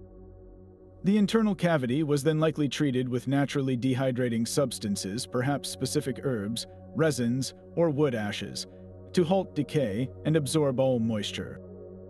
The body was then positioned in a flexed, fetal posture, symbolic of a return to the womb of Pachamama, the Earth Mother. It was then tightly wrapped in layers of the finest textiles, creating the iconic mummy bundle. The final, crucial step was a long period of desiccation, where the bundled mummy was left in a cool, dry, and ventilated space, possibly in the high, cold mountains, to complete the preservation process. The result was a lightweight, portable, and perfectly preserved effigy of the emperor, able to be seated, carried, and cared for indefinitely. The mystery deepens when we consider that the mummies of the highland Inca, unlike those from the dry coast, have almost never been found. suggesting their methods were so effective that even in the less forgiving humidity of Cusco, they could keep decomposition at bay for generations. This entire, intricate world of the living dead came to a sudden and brutal end with the arrival of the Spanish conquistadors. The Spanish, steeped in Catholic doctrine, were horrified by what they saw as a grotesque form of idolatry. To them, these were not revered ancestors. They were puppets of the devil, tangible symbols of a pagan religion that had to be eradicated root and branch. The campaign to destroy the mummies became a primary objective for the colonial authorities and the extirpators of idolatry, Catholic priests dedicated to stamping out native beliefs. They understood that to conquer the Inca spirit, they had to sever this direct line to their divine past. A relentless hunt began. The Spaniards systematically searched the palaces of Cusco and the surrounding sacred sites, seeking to confiscate and destroy every royal mummy they could find. Many were publicly burned, a terrifying act of cultural annihilation for the Inca people. Others were taken apart, their golden masks and adornments ripped away to be melted down into ingots, their carefully preserved bodies discarded and lost. Faced with this existential threat, the loyal Panakas of the emperors undertook a desperate, secret operation. They became guardians of the dead, smuggling the mummies out of Cusco under the cover of darkness. What followed was one of the most poignant and unresolved treasure hunts in history. The royal mummies were hidden in a network of safe houses, remote caves, and clandestine tombs across the vast expanse of the Andes. The locations were known only to a trusted few, a secret so sacred that many took it to their graves. Over the centuries, tantalizing clues have emerged. There are accounts from Spanish chroniclers of certain mummies being discovered and destroyed in the 16th century, and legends persist among indigenous communities about caves high in the mountains that hold the silent forms of the ancient kings, still guarded by their descendants. The fate of the most famous mummies, like that of the great Emperor Pachacuti, the empire builder himself, remains a complete mystery. Were they successfully hidden in a place so remote it has never been found? Did they eventually succumb to the elements in their damp hiding places, returning to the earth they once ruled? Or do they still exist, silently waiting in some forgotten crevice of the Andes, their physical forms a last, fragile testament to a belief system that saw no end to the duties of a king? The enigma of the Sapa Inca's mummies is therefore a double mystery, a question of lost scientific knowledge and a haunting historical disappearance, a ghost story woven into the very fabric of the empire, where the rulers never died. They simply vanished. If you were to ask an Inca citizen where the true center of their universe was, they would not have pointed to a distant mountain peak or a hidden jungle city, but to the very heart of their capital, to a structure that shimmered so brightly in the sun it was said to be blinding. This was the Coricancha, the Golden Enclosure, the Temple of the Sun in Cusco, and it was quite literally the spiritual and cosmic axis of the entire empire. More than just a temple, it was considered the meeting point of the earthly and celestial realms, a place where the divine manifested in tangible form. Its very name hints at its overwhelming opulence, for its walls were not merely adorned with gold. They were plated with solid sheets of it. In its main courtyard, life-size statues of llamas, shepherds, and an entire garden of cornstalks, all crafted from pure gold and silver, stood perpetually in a metallic bloom, a breathtaking tribute to the gods of sun and earth. But beneath this legendary wealth lay an even more profound treasure, an architectural code of such celestial precision that it transformed the entire building into a giant, sophisticated astronomical observatory, a stone computer dedicated to reading the heavens. The true genius of the Coricancha's design was not in its lavish materials, but in the intentional alignment of its core structures with the most significant events in the cosmos. Imagine standing within its sacred walls on the morning of the June solstice, the shortest day of the year in the southern hemisphere. As the sun crested the horizon, its first rays would have streamed through a strategically placed window or doorway, striking a specific, pre-designated point on the interior, perhaps a specific gold plaque, a ceremonial niche, or a sacred stone. This was no accident of architecture. It was a meticulously calibrated event, The temple's eastern walls and portals were engineered to capture the rising sun on the solstices and equinoxes, marking these critical turning points in the agricultural and ritual calendar with a dramatic, divine spotlight. These alignments served as the empire's official timekeeper, signaling to the priests when to plant, when to harvest, and when to perform the most vital ceremonies to ensure the sun's continued favor and its return from the depths of winter. The entire building was essentially a clock and a calendar built on a monumental scale, its accuracy vital for the survival of millions, but the Coricancha's celestial observations extended far beyond our own star. Spanish chroniclers, including the mestizo writer Garcilaso de la Vega, who spent his childhood in Cusco, recorded that the temple contained dedicated chambers or shrines for other celestial bodies. There was a temple of the moon, lined with silver, and chapels for Venus, the Pleiades star cluster, and other prominent celestial phenomena. The windows and sightlines in these chambers were reportedly aligned with the rising and setting positions of these specific stars and planets. Tracking the Pleiades, which the Inca called Calca, was particularly crucial, its heliacal rising its first appearance in the pre-dawn sky after a period of invisibility coincided with the beginning of the rainy season and the planting cycle. Its visibility and brightness were used to predict the success of the coming harvest. To be able to predict such events from within the confines of a single stone structure implies a deep, long-term understanding of the complex cycles of the night sky, knowledge accumulated over generations of patient, naked-eye observation. This leads us directly to the core mystery. How did the Inca achieve such precise and consistent alignments without the aid of telescopes, written records, or complex mathematical instruments? The answer lies in a practice of sustained, multi-generational observation. The priests and astronomers, the Ailu, were a specialized class dedicated to watching the sky. They would have used simple but effective tools, like observing the movement of shadows cast by vertical pillars, called sucancas, or sighting along the edges of walls to note when a star or the sun crossed a specific horizon point. Over decades and centuries, they would have refined these alignments, slowly adjusting the architecture of the Coricancha itself to perfect the correlation between the building's geometry and the cycles of the cosmos. This was a living science, where the temple was not a static monument but an evolving instrument, continually fine-tuned by its human custodians. The knowledge was not written down in books, but was encoded in the very stones of the temple and in the oral traditions of the priests, a fragile chain of understanding that linked each generation to the last. This fragile chain was shattered with the arrival of the Spanish in the 1530s. The conquistadors, led by Francisco Pizarro, were spellbound by the Coricancha's gold, systematically stripping the temple of its metallic skin to be melted into ingots and shipped to Spain. But the spiritual and intellectual destruction that followed was even more complete. Recognizing the Coricancha as the absolute nerve center of the Inca religion, the Spanish colonial authorities made a deliberate and symbolic decision. They would build the Church of Santo Domingo directly on top of its robust, indestructible foundations.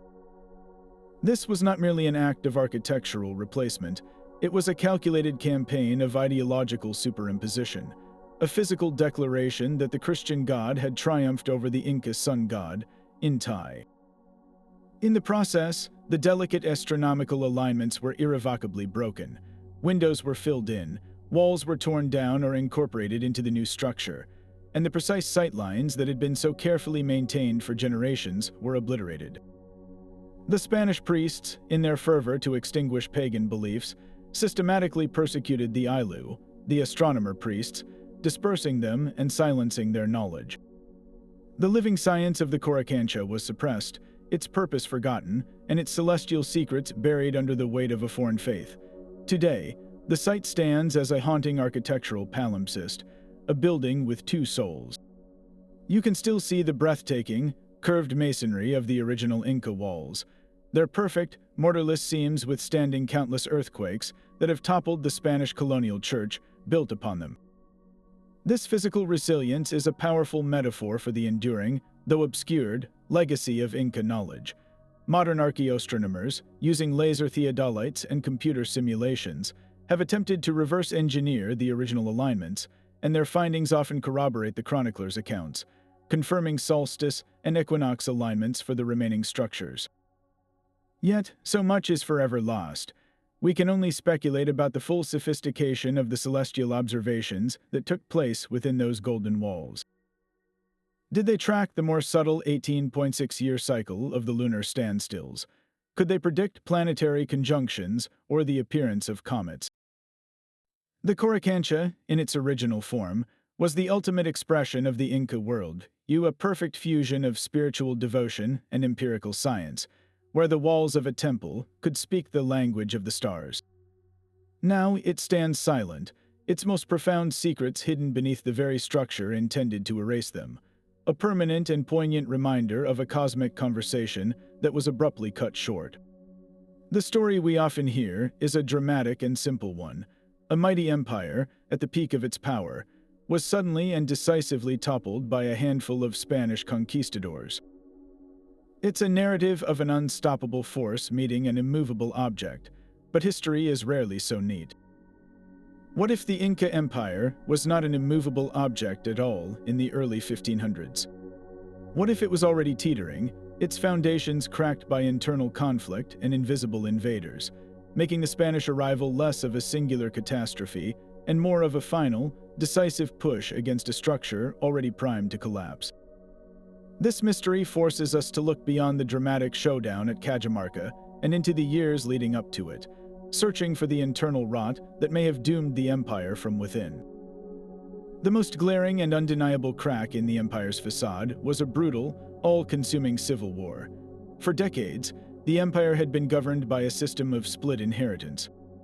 When an emperor died, his title and political power passed to one of his sons, but his wealth, palaces, and personal estates remained with his other descendants, his Panaka, to support his eternal, mummified presence. This system, while reinforcing the cult of the royal ancestors, created a built-in tension for each new Sapa Inca. He had to conquer new lands to build his own wealth and legacy, distinct from his predecessors. This pressure for expansion reached a breaking point with Emperor Huayna Capac. He had spent much of his reign campaigning in the northern part of the empire, near modern-day Ecuador, and had even established a second, northern capital at Tumabamba.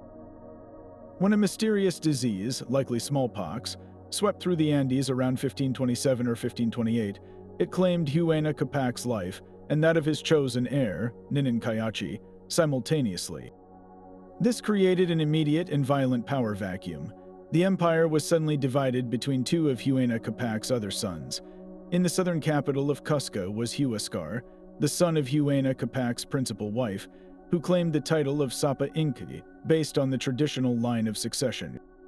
In the north was Atahualpa, the son of a secondary wife, but a beloved and battle-hardened commander who had been by his father's side during the northern campaigns. Atahualpa commanded the loyalty of the empire's most experienced and battle-hardened generals, veterans of his father's wars. What began as a dispute over succession quickly exploded into a savage conflict that ripped the empire in half. This was not a minor skirmish, it was a total war, with massive armies clashing in a series of bloody battles. Atahualpa's forces, led by the brilliant generals Chalcachimac and Quizquiz, eventually prevailed, marching south, defeating Huascar's armies, and capturing Huascar himself. The war culminated in a horrific purge in Cusco, where Atahualpa's commanders systematically executed members of Huascar's family and his supporting nobility to eradicate any future challenge. In 1532, as Atahualpa was consolidating his bloody victory and heading south to claim Cusco, he received news of strange, bearded men arriving on the coast. He decided to meet them at Cajamarca. The empire he now led was not a unified state, but a traumatized and bitterly divided land, its political structure shattered, its population exhausted, and its military leadership already stretched thin from fighting its own people. But the sword that truly weakened the empire may have been an invisible one, swinging through the Andes years before any European set foot there. The Columbian exchange was not merely a transfer of goods, it was a devastating, one-way transfer of disease. Europeans, after centuries of living in close quarters with livestock and in densely populated cities, had developed some immunity to diseases like smallpox, measles, and influenza. The indigenous peoples of the Americas had no such defenses. These viruses are believed to have raced ahead of the physical presence of the conquistadors, traveling along well-established native trade routes that connected the continents. It is entirely plausible that the epidemic that killed Huayna Capac and his heir was this vanguard of European conquest. The demographic impact would have been apocalyptic. While we lack precise numbers, historians estimate that some populations in the Americas declined by 90% or more in the first century after contact, primarily due to disease. For the Inca, this meant a catastrophic loss of life that struck at the very core of their power. The Mida labor tax system, the engine that built the roads, terraces, and monuments, relied on a vast and healthy population.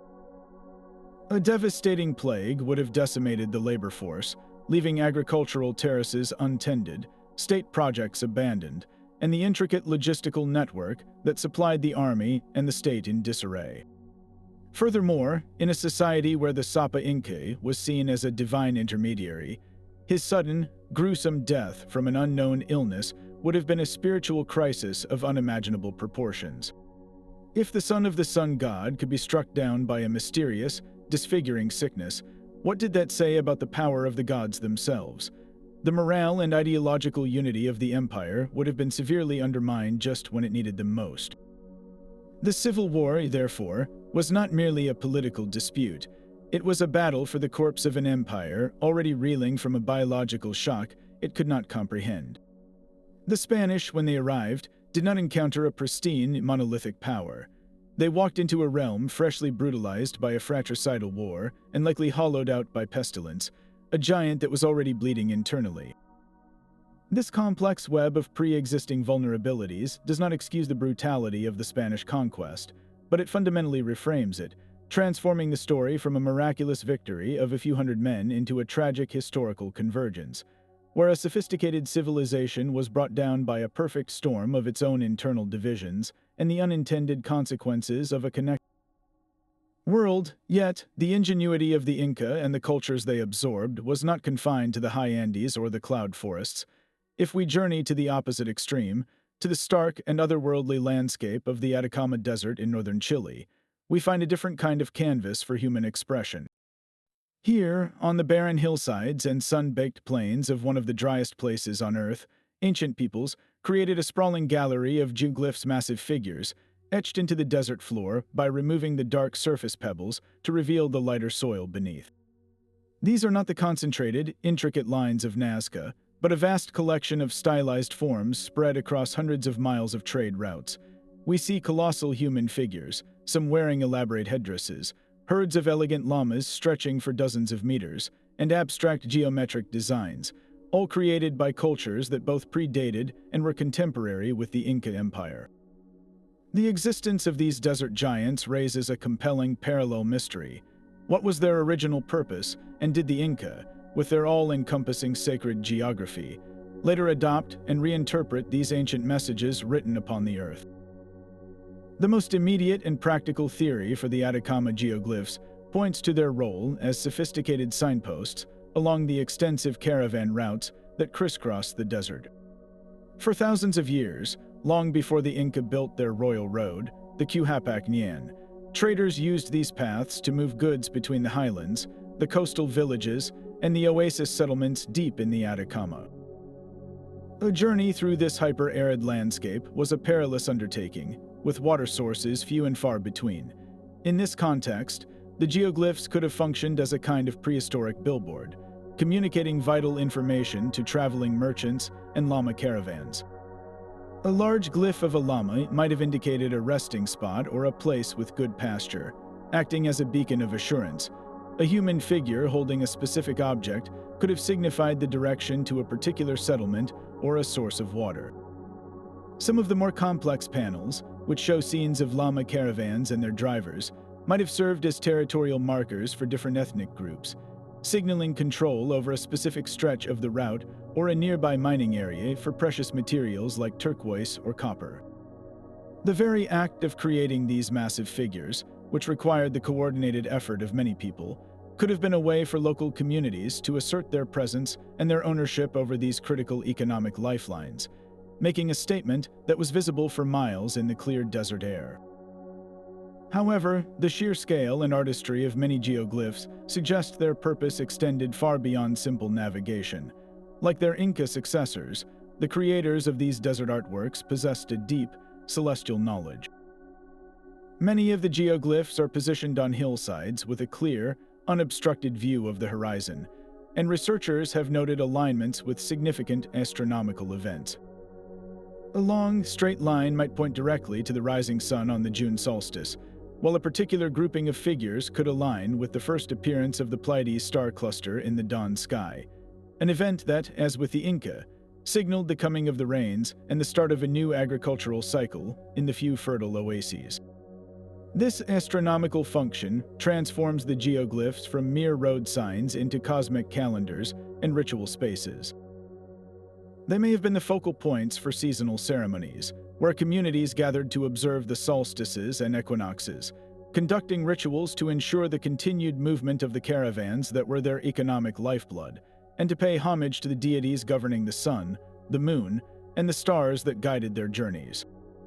The desert, in its immense silence and clarity, provided a perfect observatory, and the geoglyphs were the permanent, earthly records of their celestial observations. This leads us to the intriguing question of the Inca relationship with these ancient artworks. When the Inca Empire expanded into the Atacama region in the late 15th century, they would have encountered these immense figures, already centuries old, lining the very trade routes they now sought to control and incorporate into their own vast network. The Inca were masters of ideological incorporation. They did not simply erase the sacred sites of conquered peoples, but often absorbed them, layering their own beliefs onto pre-existing holy places. It is highly plausible that they recognized the spiritual and practical power of the geoglyphs. A giant llama figure, for the Inca, would have held profound significance, as the llama was not only a vital beast of burden, but also a sacred animal, often used in sacrifices to Inti, the sun god. They may have interpreted these ancient desert llamas as permanent, divine offerings or as affirmations of their own cosmic order. The geoglyphs, strategically placed along routes that the Inca themselves used and improved, could have been seamlessly incorporated into their own worldview, seen as huacas created by ancestral beings that validated their right to rule this territory. The geoglyphs thus become a powerful, silent link between cultures, a shared language of symbol and landscape that transcended the rise and fall of individual empires, their original meanings evolving and deepening under the gaze of new interpreters who saw the entire world as a sacred text. Standing in the main plaza of any major Inca administrative center, your eye would have been drawn to a dominant, multi-tiered stone platform rising from the leveled ground. This was the Usnu, a structure that was far more than simple architecture. It was the physical and symbolic fulcrum of imperial power in that city. To understand the Usnu is to grasp how the Inca projected their authority, blending governance, religion, and science into a single, powerful monument. Yet, for such a prominent feature, its precise and complete purpose remains tantalizingly out of reach, a classic Inca puzzle where Spanish accounts conflict, and the stones themselves have been rearranged by time. The most immediate and compelling theory casts the Usnu as the imperial throne. Imagine the Sapa Inca, the son of the sun, seated atop this platform during a major public gathering. From this elevated position, he would be visible to everyone in the plaza, a living god presiding over ceremonies, receiving tribute, and dispensing justice. The Usnu was his stage, a deliberate piece of political theater designed to reinforce the hierarchy of the empire. His physical elevation above the masses was a constant, visual reminder of his supreme authority. This was not merely about a good view. It was about creating a sacred space around the ruler, separating the divine emperor from his subjects and solidifying his role as the indispensable center of the universe. When imperial inspectors visited a conquered province, they likely used the local Usnu in a similar fashion, standing upon it as direct representatives of the Sapa Inca's power, thereby transplanting the symbolic authority of Cusco into the heart of distant territories. But the platform's function extended deep into the spiritual realm, pointing toward its use as a major sacrificial altar. Spanish chroniclers described ceremonies where the blood of sacrificed llamas would flow across the stone surface of the Usnu. These were not random acts of violence, but carefully orchestrated rituals meant to nourish Pachamama, the Earth Mother, and honor Inti, the sun god. The Usnu's design often included sophisticated hydraulic features that support this grim purpose. At the site of Huánuco Pampa, archaeologists discovered a remarkably preserved Usnu complex that functions like a ceremonial plumbing system. The platform itself channels liquids into a stone-lined drain, which then flows through an underground pipe that empties into a deep, dark well. This intricate network suggests a deliberate process for managing the sacred liquids of sacrifice, whether it was the blood of animals, the pouring of chicha corn beer as a libation, or the channeling of rainwater as an offering to the gods. The Usnu, in this light, becomes a conduit between the human and divine worlds, a place where vital offerings were given to maintain the cosmic balance. Adding another layer of complexity, the Usnu also appears to have been a sophisticated platform for celestial observation. The Inca world, you saw no separation between the earthly and the heavenly. The movements of the stars directly influenced the rhythms of life on Earth. The clean, flat top of the Usnu and its commanding view of the horizon made it an ideal stage for priest astronomers to track the sun, moon, and stars. It is highly probable that the Usnu was equipped with supplementary stone markers or pillars placed at key points around the plaza. By observing the sun's shadow as it moved across the Usnu's surface or aligned with these distant markers, the Inca could accurately determine the solstices and equinoxes. This astronomical data was not abstract science. It dictated the timing of planting and harvests, the schedule of religious festivals, and the very calendar that governed the empire. A single structure, therefore, could serve as the community's clock, calendar, and almanac, with the Usnu as its central gnomon. This fusion of roles is the very source of the enduring mystery. Was the Usnu primarily a political throne, a religious altar, or a scientific observatory? The most likely answer is that it was all three simultaneously, with its primary function shifting depending on the occasion. During a tax collection, it was a seat of administration. During a solstice ceremony, it became an astronomical marker and a sacrificial stage. The Spanish chroniclers who witnessed these events in the early, chaotic years after the conquest saw different aspects of the Usnu's use and left behind conflicting accounts that reflect their own limited perspectives. One soldier might have described it as a judging platform, while a priest focused solely on its idolatrous, sacrificial role. The Inca themselves likely saw no contradiction.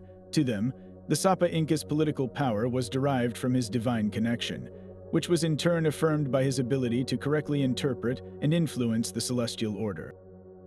The Usnu was the physical nexus where these three pillars of power met. The tragedy is that so few Usnus remain intact for us to study. Recognizing them as potent symbols of the old religion, the Spanish authorities systematically dismantled many of these platforms, using the stones to build their own churches and government buildings. This deliberate destruction shattered not only the structures themselves, but also our ability to fully understand the integrated system they represented. The Usnu stands as a powerful metaphor for the Inca Empire itself, a multifaceted, brilliantly engineered system of control, whose complete inner workings we can only partially reconstruct, leaving us to marvel at the fragments of a lost and holistic vision of power. High in the sacred valley, the fortress town of Ollantaytambo presents one of the most visually arresting and technically baffling construction sites in the entire Inca Empire. While the entire complex is a masterpiece of urban planning, with its cobblestone streets and irrigation channels still in use today, it is the structures atop Temple Hill that truly defy explanation. Here, looming over the orderly town below, rests a collection of 6 colossal monoliths, each a towering slab of red porphyry, a rock so hard it is notoriously difficult to work. These stones are not just big, they are monumental, standing over 12 feet high, weighing in at an estimated 50 to 80 tons each, and fitted together with the characteristic Inca precision that leaves virtually no gap between them. They form the central wall of what was clearly intended to be a grand, awe-inspiring temple. Yet, the project was never finished. The site is a frozen moment in time, a snapshot of an ambitious undertaking suddenly halted, and it raises two profound questions that have puzzled archaeologists for generations. How did they ever get these titanic blocks up this mountain, and why did they stop? The logistics behind the construction are a story written in the landscape itself, a tale of almost superhuman effort. The quarry for these distinctive red porphyry stones was not a nearby hillside. It was located on the opposite side of the Urubamba River Valley, high on a mountainside called Cachacata, nearly 4 miles away from the temple site. This means the Inca engineers were faced with a challenge of epic proportions, moving dozens of these multi-ton blocks down one steep mountain slope, across a rushing river, and then up the steep, terraced incline of Temple Hill. Without the wheel, without iron, and without draft animals stronger than the llama, the operation would have required the coordinated labor of thousands of workers. They likely used a system of earthen ramps, ropes made from leather and plant fibers, and log rollers. The most accepted theory suggests that the stones were laboriously inched down the quarry slope, perhaps on a slick surface of wet clay to reduce friction. To cross the river, they may have temporarily diverted its flow or built a massive, reinforced bridge to support the unimaginable weight. Then began the final, most difficult ascent up the series of terraces to the summit. The remnants of a massive ramp, built from stone and earth, are still visible on the southwestern side of the hill, a permanent testament to the sheer scale of this endeavor. The entire process, from quarrying to placement, represents a breathtaking investment of time, resources, and human energy for a single, albeit magnificent, structure. This leads directly to the central, haunting mystery of Ollantaytambo. Why was such a vital and costly project abandoned when it was so near completion? The stones were in place, the walls were rising, and then everything just stopped. The most compelling and dramatic theory points directly to the Spanish conquest. Ollantaytambo was not just a religious center, it was a formidable fortress. After the Inca Emperor Manco Inca Yupanqui rebelled against Spanish rule in 1536, he made Ollantaytambo his primary stronghold and headquarters. In 1537, he successfully defended it against a major Spanish assault, using the terraces as defensive positions and even flooding the plain below to bog down the Spanish cavalry. It is entirely plausible that the construction of the Grand Temple was abruptly halted to divert all manpower and resources to the immediate, existential threat of war. The quarried stones that never made it to the top, the massive monolith still lying at the base of the hill and scattered along the transport route, are silent witnesses to this sudden, desperate shift in priorities. After the battle, when Manco Inca was forced to retreat deeper into the jungle to establish the Neo-Inca state at Vilcabamba, the temple was left forever unfinished, a permanent casualty of a war that shattered an empire. However, the Spanish invasion may not be the only culprit. Another fascinating theory suggests that the temple's abandonment could have been due to a fundamental shift in religious or political power. Inca emperors often stamped their legacy on the landscape by commissioning grand architectural projects. If the temple was the vision of a particular Sapa Inca, his death could have led to a change in focus. A successor might have shifted the empire's resources to a new project in a different location, or a new religious cult might have gained prominence, making a temple dedicated to a different deity or a different aspect of the sun less of a priority. The sheer difficulty of the construction itself cannot be overlooked. Perhaps the engineers encountered an unforeseen, insurmountable problem, a hidden fault in the bedrock of Temple Hill, a series of devastating landslides that destroyed their ramps, or a realization that the structural integrity of such a massive building at that height was untenable. The constant, immense strain on the labor force, the MITA system, might have simply become too great, causing the project to be quietly shelved in favor of more pressing agricultural or infrastructural needs. Ultimately, Ollantaytambo's unfinished temple is a mystery with multiple layers, each more compelling than the last. It stands as a monument to both Inca ambition and Inca vulnerability. We see their incredible capacity for organization and their mastery over a brutal landscape. Yet we are also confronted by the fragility of their grandest plans in the face of historical upheaval. The massive stones, warmed by the sun and silently guarding their secrets, do not offer a single answer. They remind us that history is not always a story of completion, but sometimes a more poignant narrative of interruption, a glimpse of a magnificent future that was almost realized, but which vanished into the Andean air, leaving behind only questions and awe. But to understand the true soul of the Inca Empire, one must look beyond the silent stone and into a medium that was, in many ways, considered even more precious: their textiles. If gold was the sweat of the sun and silver the tears of the moon, then cloth was the very fabric of life itself. Woven garments were not merely clothing. They were repositories of identity, history, and cosmic order, often valued more highly than any metal. A finely woven come-by cloth, made from the softest vicuña wool and worked with impossibly intricate designs, was a treasure beyond compare, a testament to the weaver's skill and a direct connection to the spiritual world. Yet, for all their physical beauty, these textiles hold a profound linguistic mystery. Woven into their vibrant surfaces are complex geometric patterns and a set of enigmatic, box-like symbols known as takapu. These are not simple decorations. Many researchers now believe they constitute a sophisticated, non-verbal code, a visual language that may have conveyed everything from social status and ethnic origin to complex mythological narratives and philosophical concepts, a language we are only just beginning to decipher. The process of creating these textiles was itself a sacred act, imbued with spiritual significance from start to finish. The work was done almost exclusively by women, on backstrap looms that connected the weaver physically to her creation. The rhythm of the weaving was a form of meditation and prayer. The very materials were charged with meaning. The wool from the vicuña, a wild camelid revered for its elusive nature and exceptionally fine fleece, was reserved for royalty and the highest nobility. The vibrant dyes were sourced from the land cochineal insects for a brilliant red, indigo plants for deep blue, and various minerals for other hues. Each color held symbolic power. Red could represent blood, life, and conquest, while white often signified the snow-capped mountain peaks and the realm of the ancestors. To wear a textile was to wear a piece of the living landscape, a map of the Andes woven in thread. The geometric patterns that formed the background of many textiles repeating diamonds, stepped frets, and zigzag lines are thought to mirror the Inca view of the cosmos. The repeating diamond motif, for instance, is often interpreted as a representation of the Southern Cross constellation or as a symbol of the concept of Yanantin, the complementary duality that governed the universe, such as male and female, sky and earth. The textile was a microcosm, a portable universe that wrapped the individual in a cloak of spiritual and cultural meaning.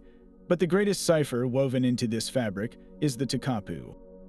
These are small, square or rectangular motifs, often arranged in a grid-like pattern, that appear on the finest tunics, known as unku, worn by the Inca elite. Each takapu is a self-contained design, featuring a stunning variety of abstract and stylized forms, nested squares, spirals, crosses, and zoomorphic figures. For a long time, these were dismissed as mere heraldic devices or decorative emblems denoting royal lineage. However, a growing body of research suggests they were far more complex. The pioneering work of scholars like Gail Silverman and William Burns suggests that takapu functioned as a system of semasiography, a form of writing that uses symbols to represent ideas directly, without a connection to spoken words. In this theory, a single takapu could represent a specific place, a title, a deity, or an entire philosophical concept. A tunic covered in a specific sequence of takapu could therefore tell a story, perhaps recounting the lineage of the wearer, his military victories, or his authority over certain territories. It was a visual resume and a declaration of power, readable to those initiated into its symbolic grammar. The tragic dimension of this mystery is the immense scale of the loss. The Spanish conquistadors, blinded by their lust for precious metals, failed to see the true value in these fabrics. While they meticulously melted down golden statues, they often burned textiles or left them to rot, seeing them as simple pagan cloth. The humid Andean climate and the passage of time have claimed countless more. Only a handful of pristine Inca royal tunics survive in museum collections today, making them infinitely rarer and, in many ways, more precious than any surviving gold artifact. This destruction created a chasm in our understanding. We have the symbols, but we have lost the key to their full meaning. The weavers who could interpret this intricate language are long gone, and the Spanish chroniclers, focused on politics and war, largely ignored the subtle language woven into the clothing of the people they conquered. We are left with a corpus of symbols but no dictionary, a beautiful and complex code with only fragmented clues to its decipherment. The modern effort to unlock the secrets of Takapu is a painstaking process of pattern recognition and cross-referencing. Researchers meticulously catalog surviving examples, searching for repeated symbols and their contexts. They compare the Takapu found on textiles with similar geometric designs painted on Inca ceramic vessels or carved into stone, looking for a consistent visual vocabulary. One promising avenue of research involves the surviving colonial portraits of Inca nobles. Some of these paintings, created by indigenous artists in the early colonial period, depict rulers wearing tunics covered with clearly rendered Takapu. By analyzing which symbols appear on the tunics of known historical figures, scholars hope to match specific Takapu to particular lineages or titles. It is a slow, meticulous puzzle, a scholarly detective story trying to reconstruct a lost language from a handful of surviving pages. Each new textile that is carefully conserved and studied offers another potential piece of the puzzle, another chance to hear the whispered stories encoded in thread by a people who mastered the art of speaking through cloth. Far from the soaring peaks of the Andes, a different kind of Inca mystery unfolds, one that plays out not on mountain ridges, but on the vast, open expanse of the Pacific Ocean. The conventional image of the Inca is of a land-bound empire, masters of the mountains who built their world along a north-south axis, connected by their incredible road system. But scattered clues, found on distant islands and hidden along the coastline, suggest a far more ambitious relationship with the sea, pointing toward a controversial and tantalizing possibility, that the Inca were not just highland engineers, but capable seafarers who may have ventured across the open ocean. This mystery forces us to reimagine the empire's horizons, asking whether their influence and curiosity extended far beyond the continental shores of South America. The most compelling physical evidence for this maritime activity comes from one of the most isolated archipelagos in the world, the Galapagos Islands. Lying 600 miles off the coast of Ecuador, these volcanic islands were thought to have been first discovered by Europeans in the 16th century. However, archaeological excavations on several of the islands have turned up fragments of Inca-era pottery. These are not the remains of a shipwreck, but rather shards of ceramic that match the style and composition of wares from the coastal regions of Peru, dating to a time before the Spanish arrival. The presence of this pottery, in association with remnants of campfires and temporary shelters, strongly suggests that Inca or Inca-affiliated people not only reached the Galapagos, but did so repeatedly, likely using them as a seasonal base for fishing, hunting the island's unique fauna, and perhaps extracting resources like sulfur or obsidian. This was not a one-off, accidental voyage driven off course by a storm. It implies a pattern of intentional exploration and resource exploitation, a maritime extension of the empire's economic reach into the Pacific. To understand how they might have achieved such a feat, we must look to their maritime technology, centered on the elegant and robust balsa wood raft. The Spanish chroniclers described seeing these vessels, some of them remarkably large, plying the coastal waters. They were not simple, primitive log rafts. A major seagoing raft was a sophisticated piece of engineering, constructed from a number of the largest, lightest balsa logs available, which are naturally buoyant and resistant to waterlogging. These logs were lashed together with hemp ropes, but the true genius of the design lay in its system of centerboards, or garras. These were large, removable planks of wood that could be slid vertically down through the gaps between the main logs.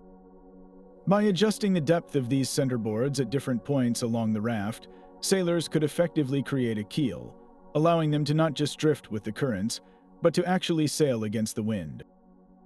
With a large, woven cotton sail, a crew of 20 or more, and a thatched hut on deck for shelter and storage, These rafts were capable of carrying significant cargo and undertaking voyages of several weeks' duration. They were the tractor-trailers of the ancient Pacific coast, used for trade between coastal settlements, but their design also possessed the inherent capability for much longer, open ocean journeys. This capability fuels the most speculative and fascinating theory of all: the possibility of transoceanic contact. Could the Inca, or the maritime cultures they conquered, have sailed their balsa rafts beyond the Galapagos, reaching as far as Central America or even the islands of Polynesia? The idea is not as far-fetched as it might seem. The currents and wind patterns along the South American coast, specifically the Humboldt Current flowing northward and the accompanying winds, create a natural maritime highway that could have carried a vessel from central Peru to Ecuador and beyond.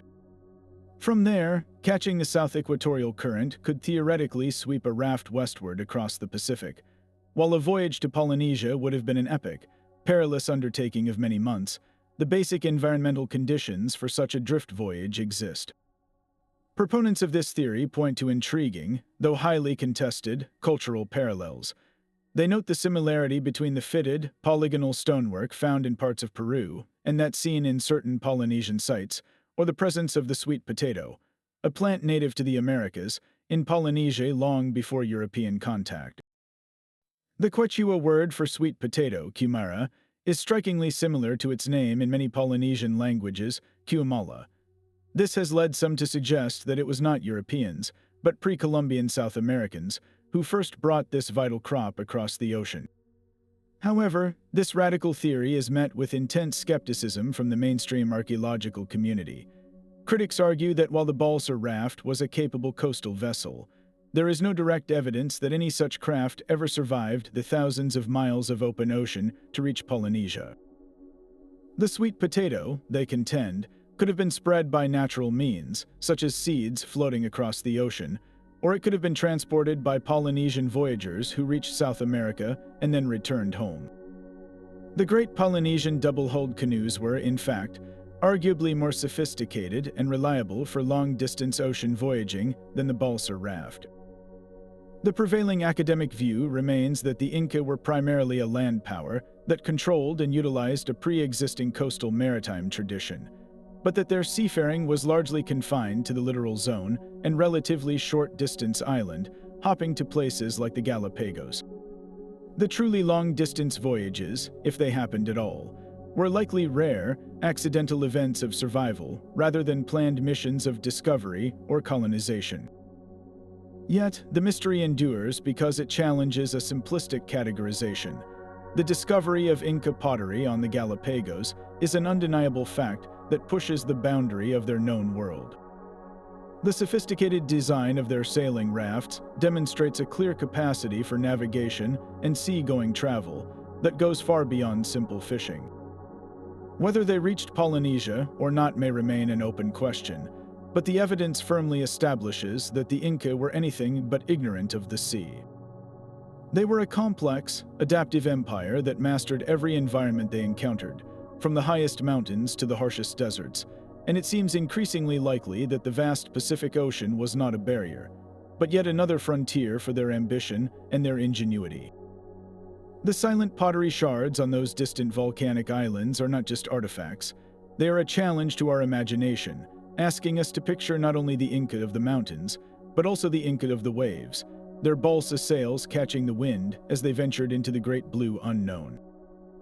High above the world, where the air is thin and the silence feels profound, the Inca crafted a realm not just of visual splendor, but of sonic wonder, an architectural symphony carved directly into the mountain. At Machu Picchu and other sacred sites, the stones themselves seem to listen and respond, possessing acoustic properties so deliberate and sophisticated they suggest a lost science of sound, a technology of vibration used to bridge the gap between the human and the divine. This is not a matter of random echo or happy accident. It is the hallmark of intentional design, where the very geometry of a space was calculated to manipulate sound waves for spiritual and ceremonial effect. Imagine standing in the very heart of the citadel, in the main ceremonial plaza, and speaking in a normal, conversational tone. In most open areas, your voice would dissipate into the vastness, but here, something extraordinary happens. Your words can be heard with perfect clarity by someone standing nearly 150 feet away, as if the space itself is carrying the sound directly to them.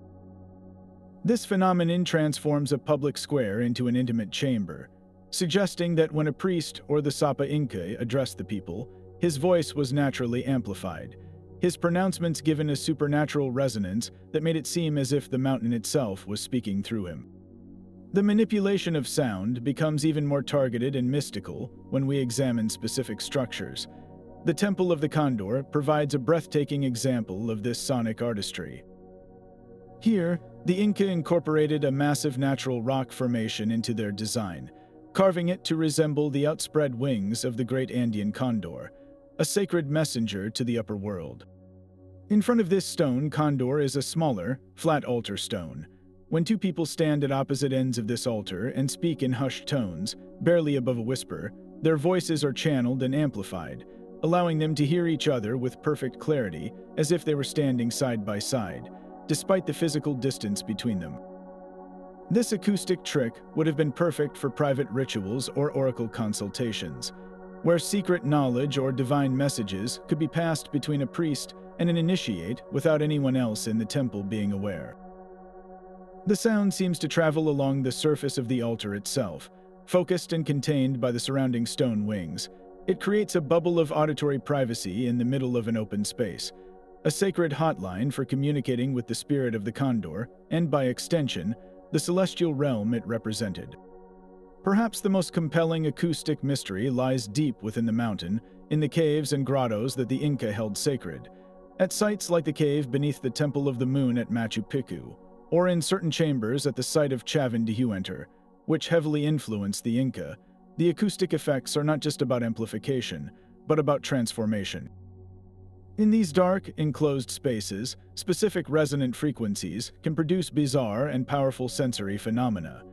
A single beat on a drum or a sustained chant at just the right pitch can create a cascade of echoes that seem to come from every direction at once, disorienting the listener and breaking down their normal sense of space. Even more strikingly, certain frequencies can induce a phenomenon known as frequency shifting, where the sound appears to spiral and move around the room, creating the auditory illusion that the stone walls are vibrating or that the sound is a living entity swirling around the participants. For a culture that used psychoactive plants in their rituals, such as the San Pedro cactus, these acoustic effects would have been profoundly mind-altering. The combination of sensory deprivation, entheogenic substances, and manipulated sound could transport a shaman or priest into a trance state, making them feel as though they were truly hearing the voices of ancestors, gods, or the very earth spirit, Pachamama.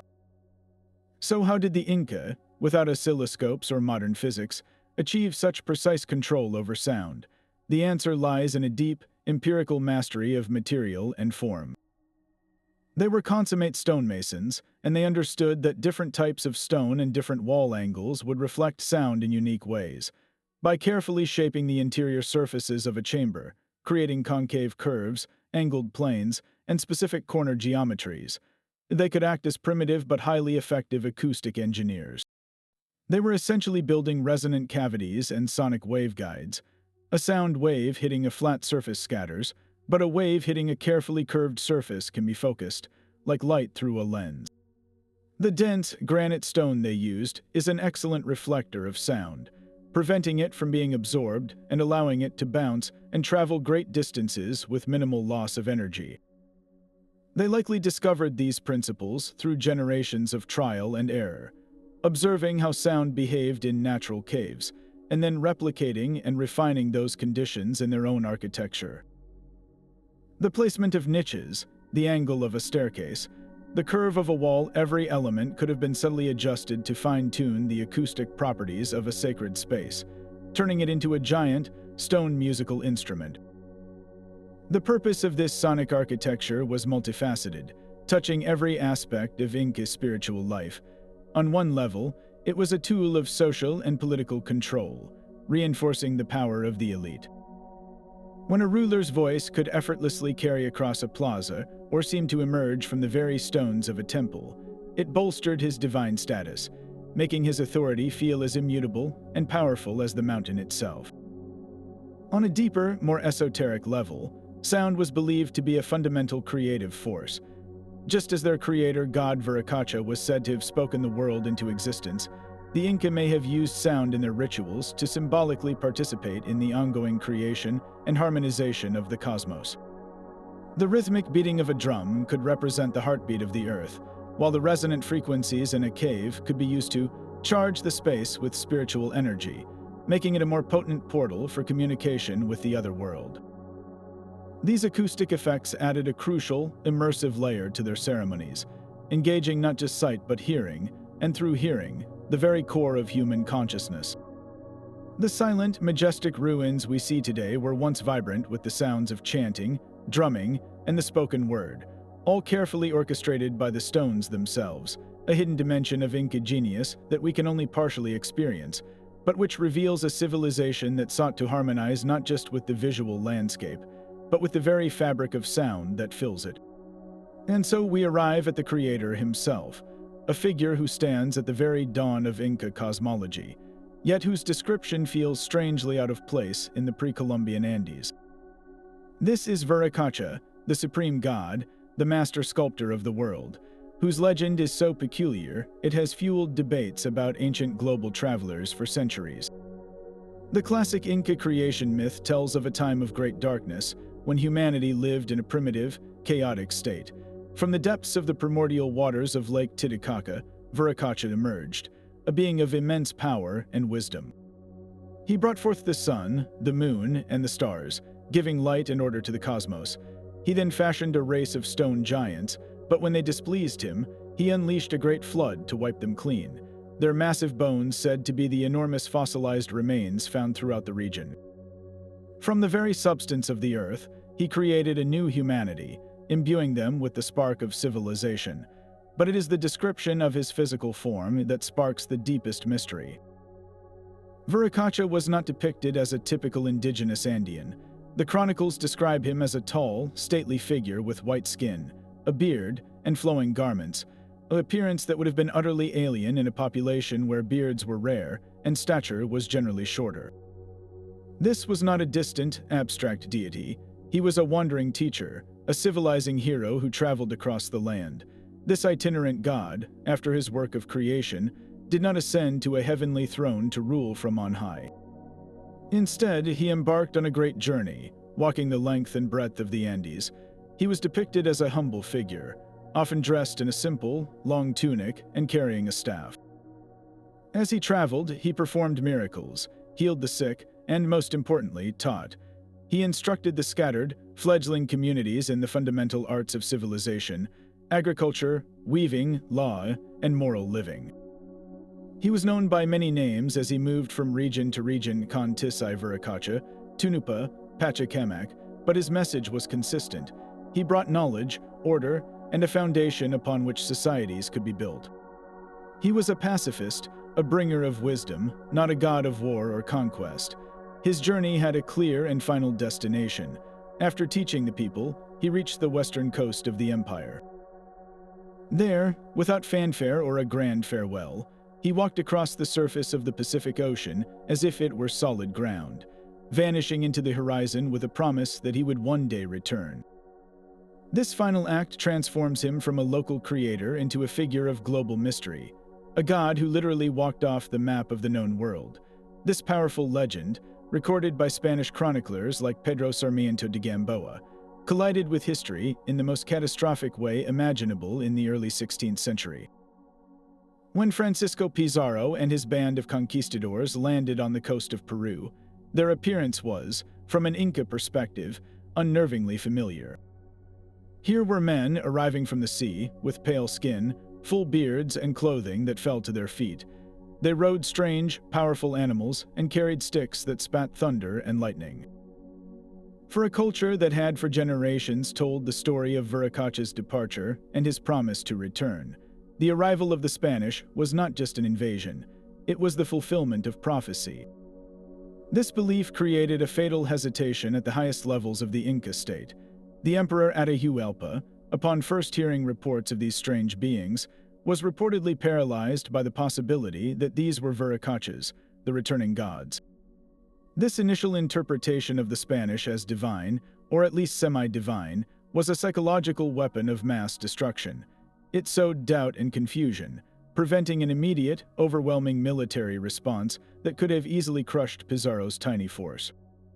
It allowed the Spanish to penetrate deep into the heart of the empire, to Cajamarca, where their technological superiority and ruthless treachery could be deployed with maximum effect. The legend of Viracocha, a story meant to explain the origins of civilization, was tragically co-opted to facilitate its destruction. The enduring enigma, of course, is the source of this legend. Why did the Inca envision their creator god as a bearded, white-skinned traveler? One compelling school of thought suggests the story is a cultural memory of a real, historical visitor, or a small group of visitors from across the sea. Proponents of pre-columbian trans-oceanic contact theories point to Viracocha as a key piece of evidence. Could he represent a Phoenician, a Polynesian, or even a voyaging Celtic priest who, through some incredible feat of navigation, reached the shores of South America in the distant past?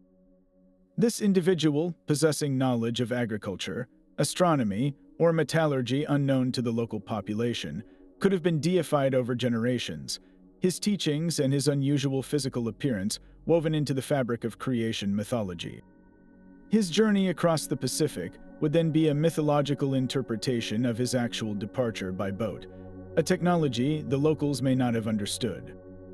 This theory, while controversial and lacking definitive archaeological proof, attempts to explain the specificity of Viracocha's description in a way that purely indigenous origin stories do not. A second, more widely accepted interpretation views Viracocha as a purely symbolic or syncretic figure. He could be a personification of the life-giving forces of nature, such as the foam on the ocean or the thunderstorm, with his white skin representing the whitecaps of Lake Titicaca or the light of the sun. His beard could symbolize the rays of the sun, and his staff the power of lightning. His journey across the land could be a metaphor for the spread of culture and knowledge from the Titicaca region, the cradle of Andean civilization, outward to the rest of the world. Furthermore, some scholars argue that the white god description we have today may have been subtly amplified or altered after the conquest. The Spanish chroniclers, and the indigenous scribes working for them, had a vested interest in creating a narrative that made their own presence seem predestined. Emphasizing the white, bearded aspects of Viracocha served to legitimize Spanish rule by framing it as the return of a rightful, prophesied authority. The true Viracocha may have been a far more abstract and traditionally Andean deity, whose legend was reshaped in the traumatic crucible of the conquest to make sense of an incomprehensible catastrophe. Ultimately, the mystery of Viracocha is a profound and layered one. He is the ultimate what-if of the ancient Americas. Whether he was a memory of a lost voyager, a purely mythological construct, or a story reshaped by conquest, his legacy is undeniable. He represents the human urge to explain our origins and to hope for a benevolent, guiding force in the universe. Yet, his story also serves as one of history's most tragic cautionary tales, a stark reminder of how deeply held beliefs can be twisted into instruments of self-destruction. The legend that gave the Inca a sense of their place in the cosmos ultimately helped to blind them to the mortal danger standing on their shores, making Viracocha a god whose return brought not enlightenment, but the end of a world. Yet, for all the empire's grandeur, there is a profound and unsettling silence where we should hear the echoes of its most powerful figures. We have explored grand temples, complex road systems, and intricate social structures, but the final resting places of the Sapa Incas themselves, the emperors who commanded this vast domain, are almost universally absent from the archaeological record. This brings us to a deeply frustrating and tragic mystery: the complete and systematic looting of Inca royal tombs. Despite knowing these rulers were buried with unimaginable riches and artifacts, archaeologists have found almost none of them intact. This isn't just a matter of missing gold. It is a catastrophic void in our understanding, a story deliberately erased not once, but twice, first in the chaotic aftermath of the empire's fall, and then again by centuries of modern plunder. The question is not just who took the treasure, but why the looting was so thorough, and what priceless knowledge we have lost forever because of it. The initial and most devastating wave of destruction began not with shadowy treasure hunters, but in the full light of history, driven by the twin engines of Spanish greed and religious fervor. When the conquistadors captured Atahualpa and saw the rivers of gold flowing in for his ransom, they understood one thing clearly. The true wealth of the empire was not just in its cities, but in its graves. The Spanish chroniclers recorded with astonishment the Inca practice of ancestor worship, where the mummified bodies of past emperors, housed in their own palaces, were considered still alive and in possession of their vast estates. To the Spanish mind, these were not sacred ancestors. They were idols, and their golden adornments were both a financial windfall and a spiritual affront. The campaign to find and destroy these royal mummies became an official policy. Catholic priests, known as extirpators of idolatry, led the charge, systematically searching the Panaca palaces in Cusco and the surrounding sacred valleys. Their goal was unambiguous: to sever the living connection between the Inca people and their divine rulers by desecrating the physical forms of the emperors themselves. Mummies were burned in public auto da fe, their golden masks and jewelry ripped away to be melted into ingots, and their carefully woven burial textiles, seen as worthless pagan cloth, were tossed aside or destroyed. This was a calculated act of cultural genocide, an attempt to prove that the Christian God was more powerful than the Inca sun god by destroying the very vessels of his earthly power. Faced with this existential threat, the loyal lineages of the dead emperors, the Panacas, undertook a desperate, secret mission to save their ancestors. They became guardians of the dead, smuggling the royal mummies out of Cusco under cover of darkness. What followed was one of the most poignant and unresolved treasure hunts in the Andes. The mummies and their associated burial goods were hidden in a clandestine network of safe houses, remote mountain caves, and camouflaged tombs across the vast expanse of the empire.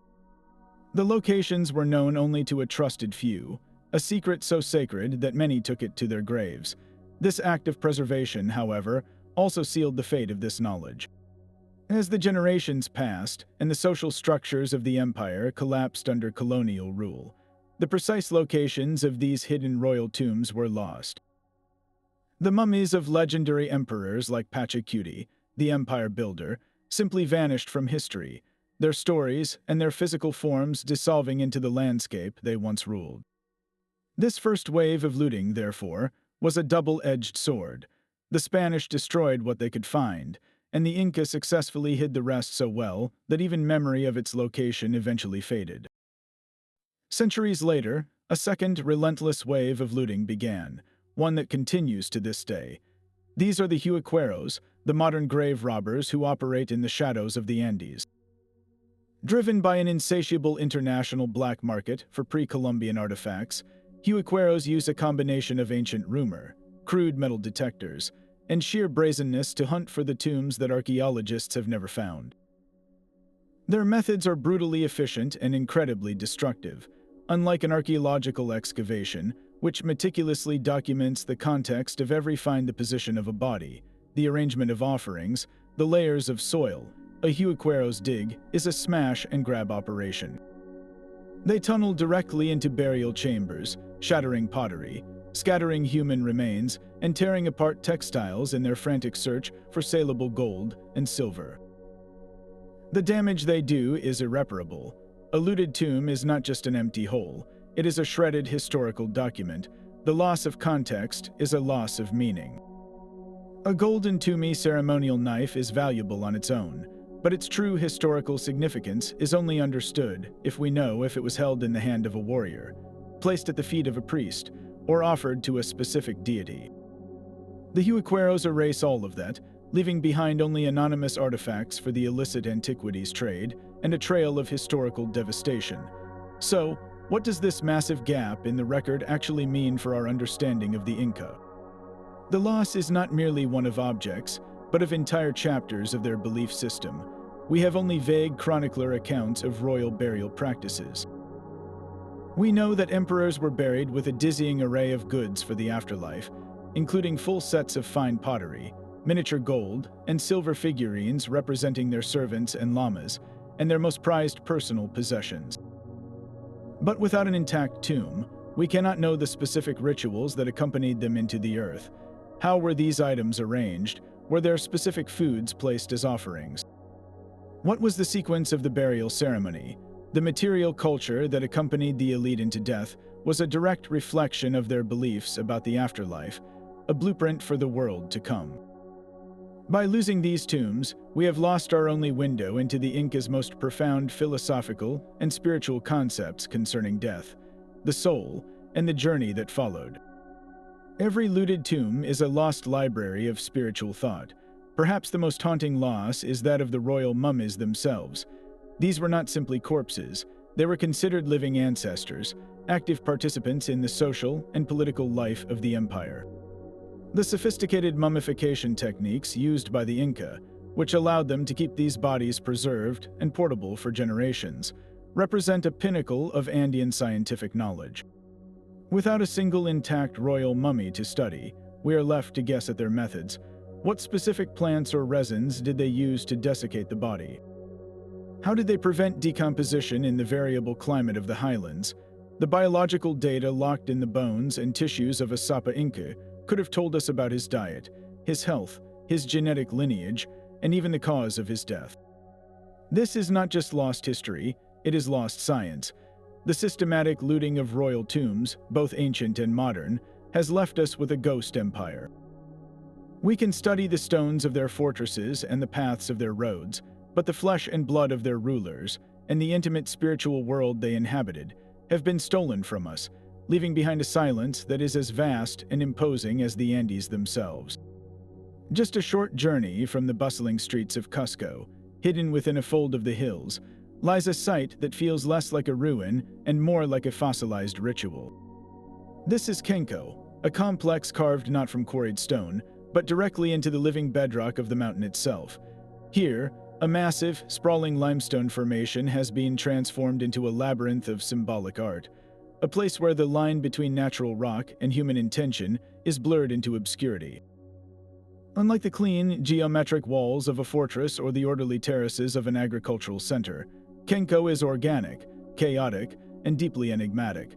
Its surface is a tapestry of meandering channels, unexpected staircases that lead to nowhere, and mysterious niches carved with strange, symbolic precision. The overall impression is not of a building, but of a sculpture with a purpose that has been hotly debated for decades. Was this a sacred slaughterhouse, a celestial calculator, or a direct conduit to the underworld? The very rock of Kenko seems to whisper multiple, conflicting answers, each theory compelling in its own right, yet none providing the final, definitive word. One of the most visceral and widely discussed theories casts Kenko as a primary site for animal sacrifice, a place where the vital force of life was offered to the gods. The evidence for this is etched starkly into the rock. A central feature is a deep, sinuous channel that winds its way down the main rock face, culminating in a small, bowl-like depression. The path of this channel is unnervingly deliberate, its course seemingly designed to guide a liquid from a higher point to a specific, contained receptacle. For many archaeologists, this is a clear system for channeling blood. The logic is chillingly straightforward. On a flat area at the top of the rock, a ritual sacrifice likely of a prized white llama would take place. The animal's blood would then be poured into the upper end of the channel, where it would snake its way dramatically down the sacred stone before pooling in the basin below. A potent, liquid offering to Pachamama, the Earth Mother, or in Thai, the Sun God. This wasn't mere butchery, it was a sacred transaction. The blood, representing the essence of life, was the most powerful sustenance that could be given to the deities to ensure fertility, victory in battle, or the stability of the cosmos. Supporting this grisly function are numerous flat, altar-like platforms and a series of mysterious pits and holes drilled into the rock, which could have been used to tether animals or to hold ceremonial items during these intense and vital ceremonies. Yet, to dismiss Kenko as merely a sacrificial slab is to ignore its more subtle and celestial dimensions.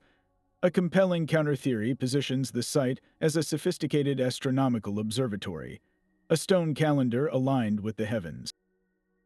The entire complex is oriented in a way that suggests a deep awareness of celestial movements. Most notably, the main rock formation features a prominent, zigzagging channel that some researchers believe was designed to be filled with water or chicha beer. On the morning of the June solstice, the shortest day of the year in the southern hemisphere, the rising sun would strike this liquid-filled channel, its light reflecting and glinting along the zigzag path in a spectacular display. This illuminated serpent of light would have served as a brilliant, unfakeable signal to the priests that the solstice had arrived, a critical moment for ceremonies aimed at convincing the sun god to begin his return journey. Furthermore, the strange, irregular steps and platforms that cover the rock may have functioned as sighting lines. By standing on one specific step and looking across a carved notch toward the horizon, a priest could have tracked the rising or setting positions of key stars like the Pleiades, whose appearance heralded the coming rains and the planting season.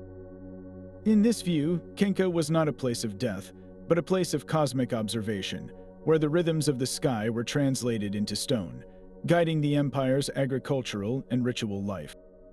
Perhaps the most profound and unsettling aspect of Kenko lies beneath the surface, in a feature that speaks directly to the Inca reverence for the underworld. Tucked beside the main rock is a narrow, almost hidden crevice that leads down into a small, man-made subterranean chamber. This is no grand hall, but a cramped, dark, and intensely atmospheric space, large enough for only a few people to crouch inside. The very existence of this chamber points toward rituals associated with the world below. For the Inca, the earth was not just a surface to live upon, it was a living being with a deep, internal spiritual realm. This underground room likely served as a place for communication with ancestors or with the deities of the underworld. The act of descending into the earth was a powerful symbolic gesture, a temporary return to the womb of Pachamama for guidance, prophecy, or to seek the wisdom of those who had passed on. The contrast between the sun-drenched, public sacrificial areas above and this dark, secretive chamber below creates a powerful duality, suggesting that Kenko was a complete spiritual portal, facilitating communication with both the celestial gods of the sky and the ancestral spirits of the earth. The true mystery of Kenko, then, is not which single theory is correct, but how all these functions could have coexisted within one, interconnected complex. The Inca did not compartmentalize their world into separate categories of science, religion, and politics. A sacrifice was a scientific act that nourished the cosmos. An astronomical observation was a religious event that dictated state policy. At Kenko, a priest could have performed a blood offering on the altar at dawn, used the same rock's channels to confirm the solstice at midday, and then descended into the subterranean chamber at dusk to consult an oracle about the meaning of it all. The zigzag channels could simultaneously carry blood for Pachamama and reflect the light of Intai.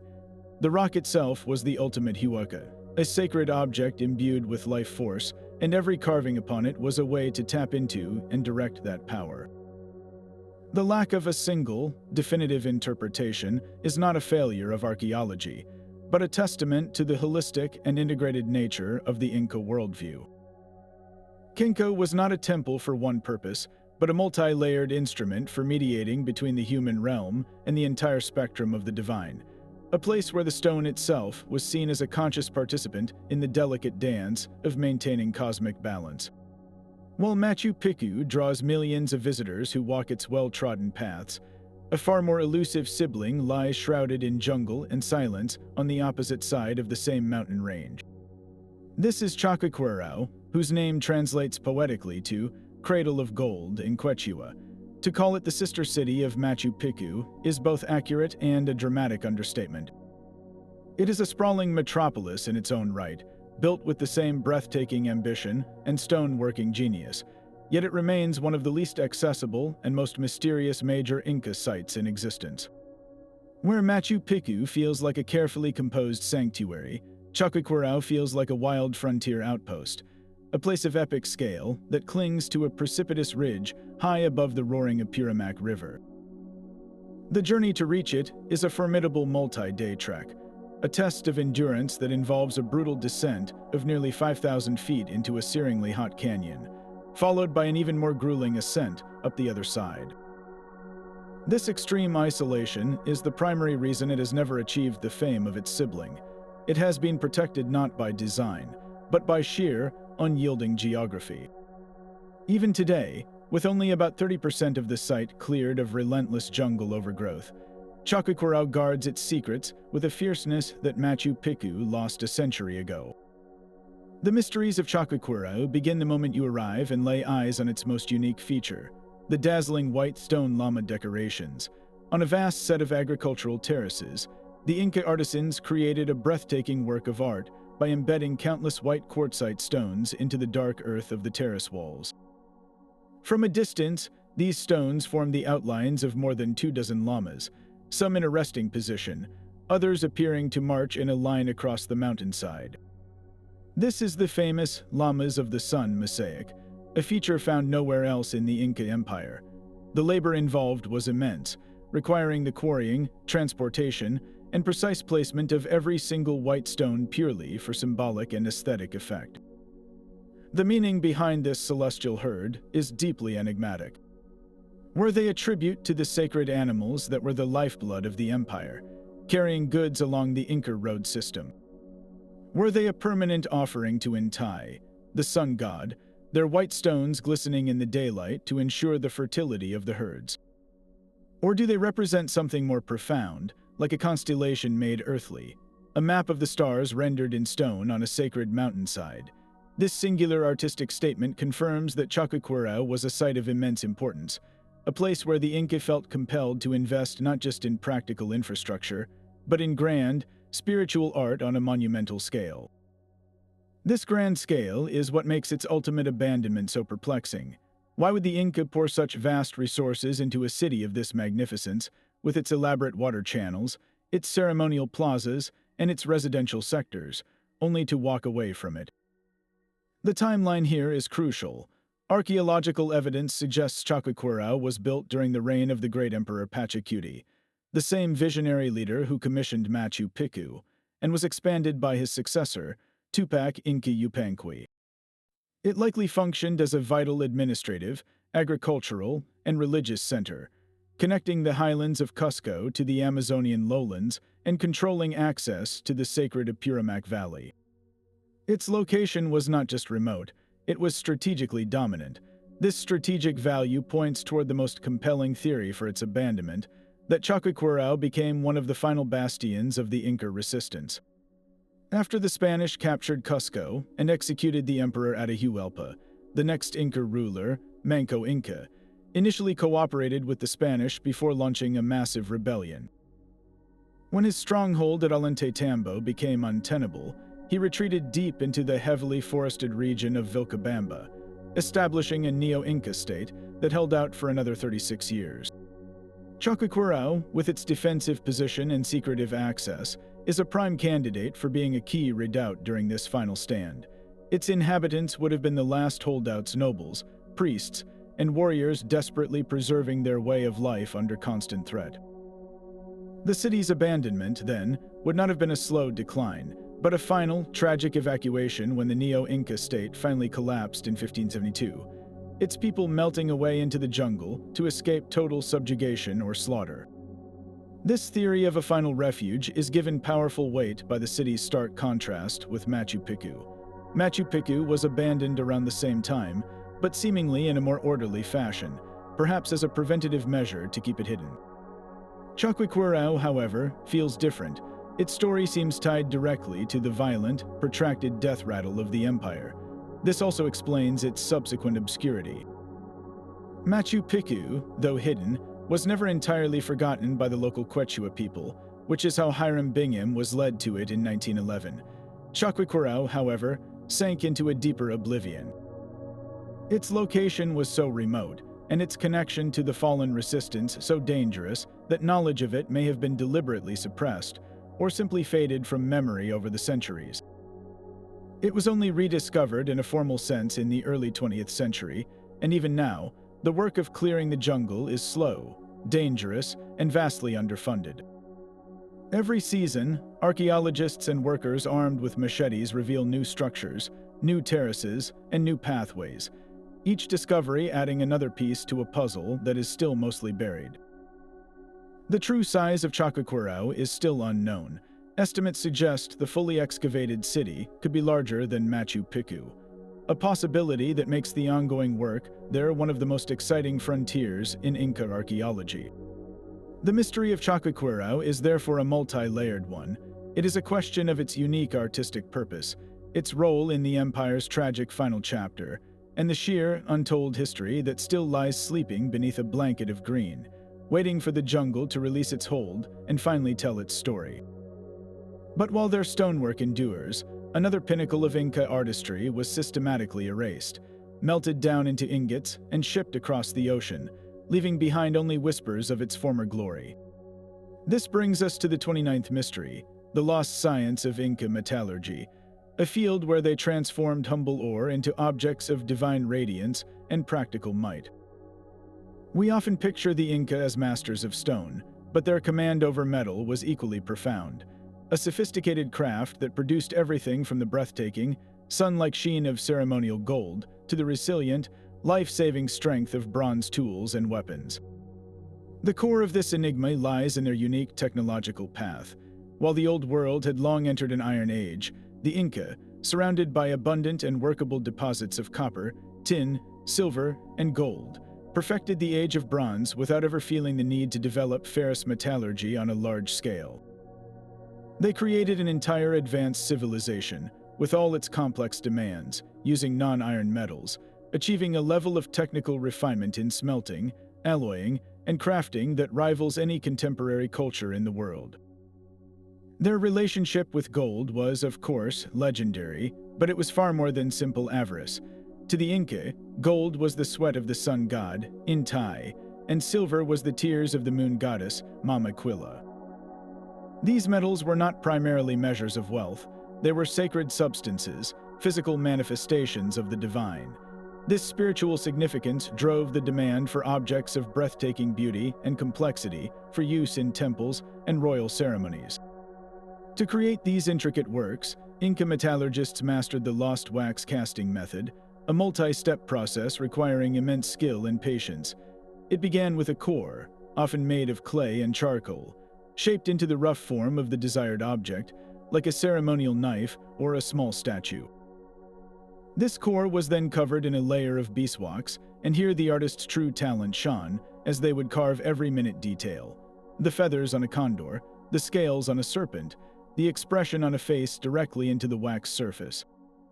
This wax model was then encased in a thick, fire-resistant clay mold, with several small channels left open.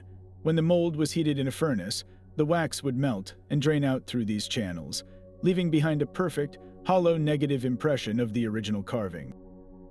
Molten gold, heated in a ceramic crucible over a high-temperature charcoal furnace, was then carefully poured into the empty cavity.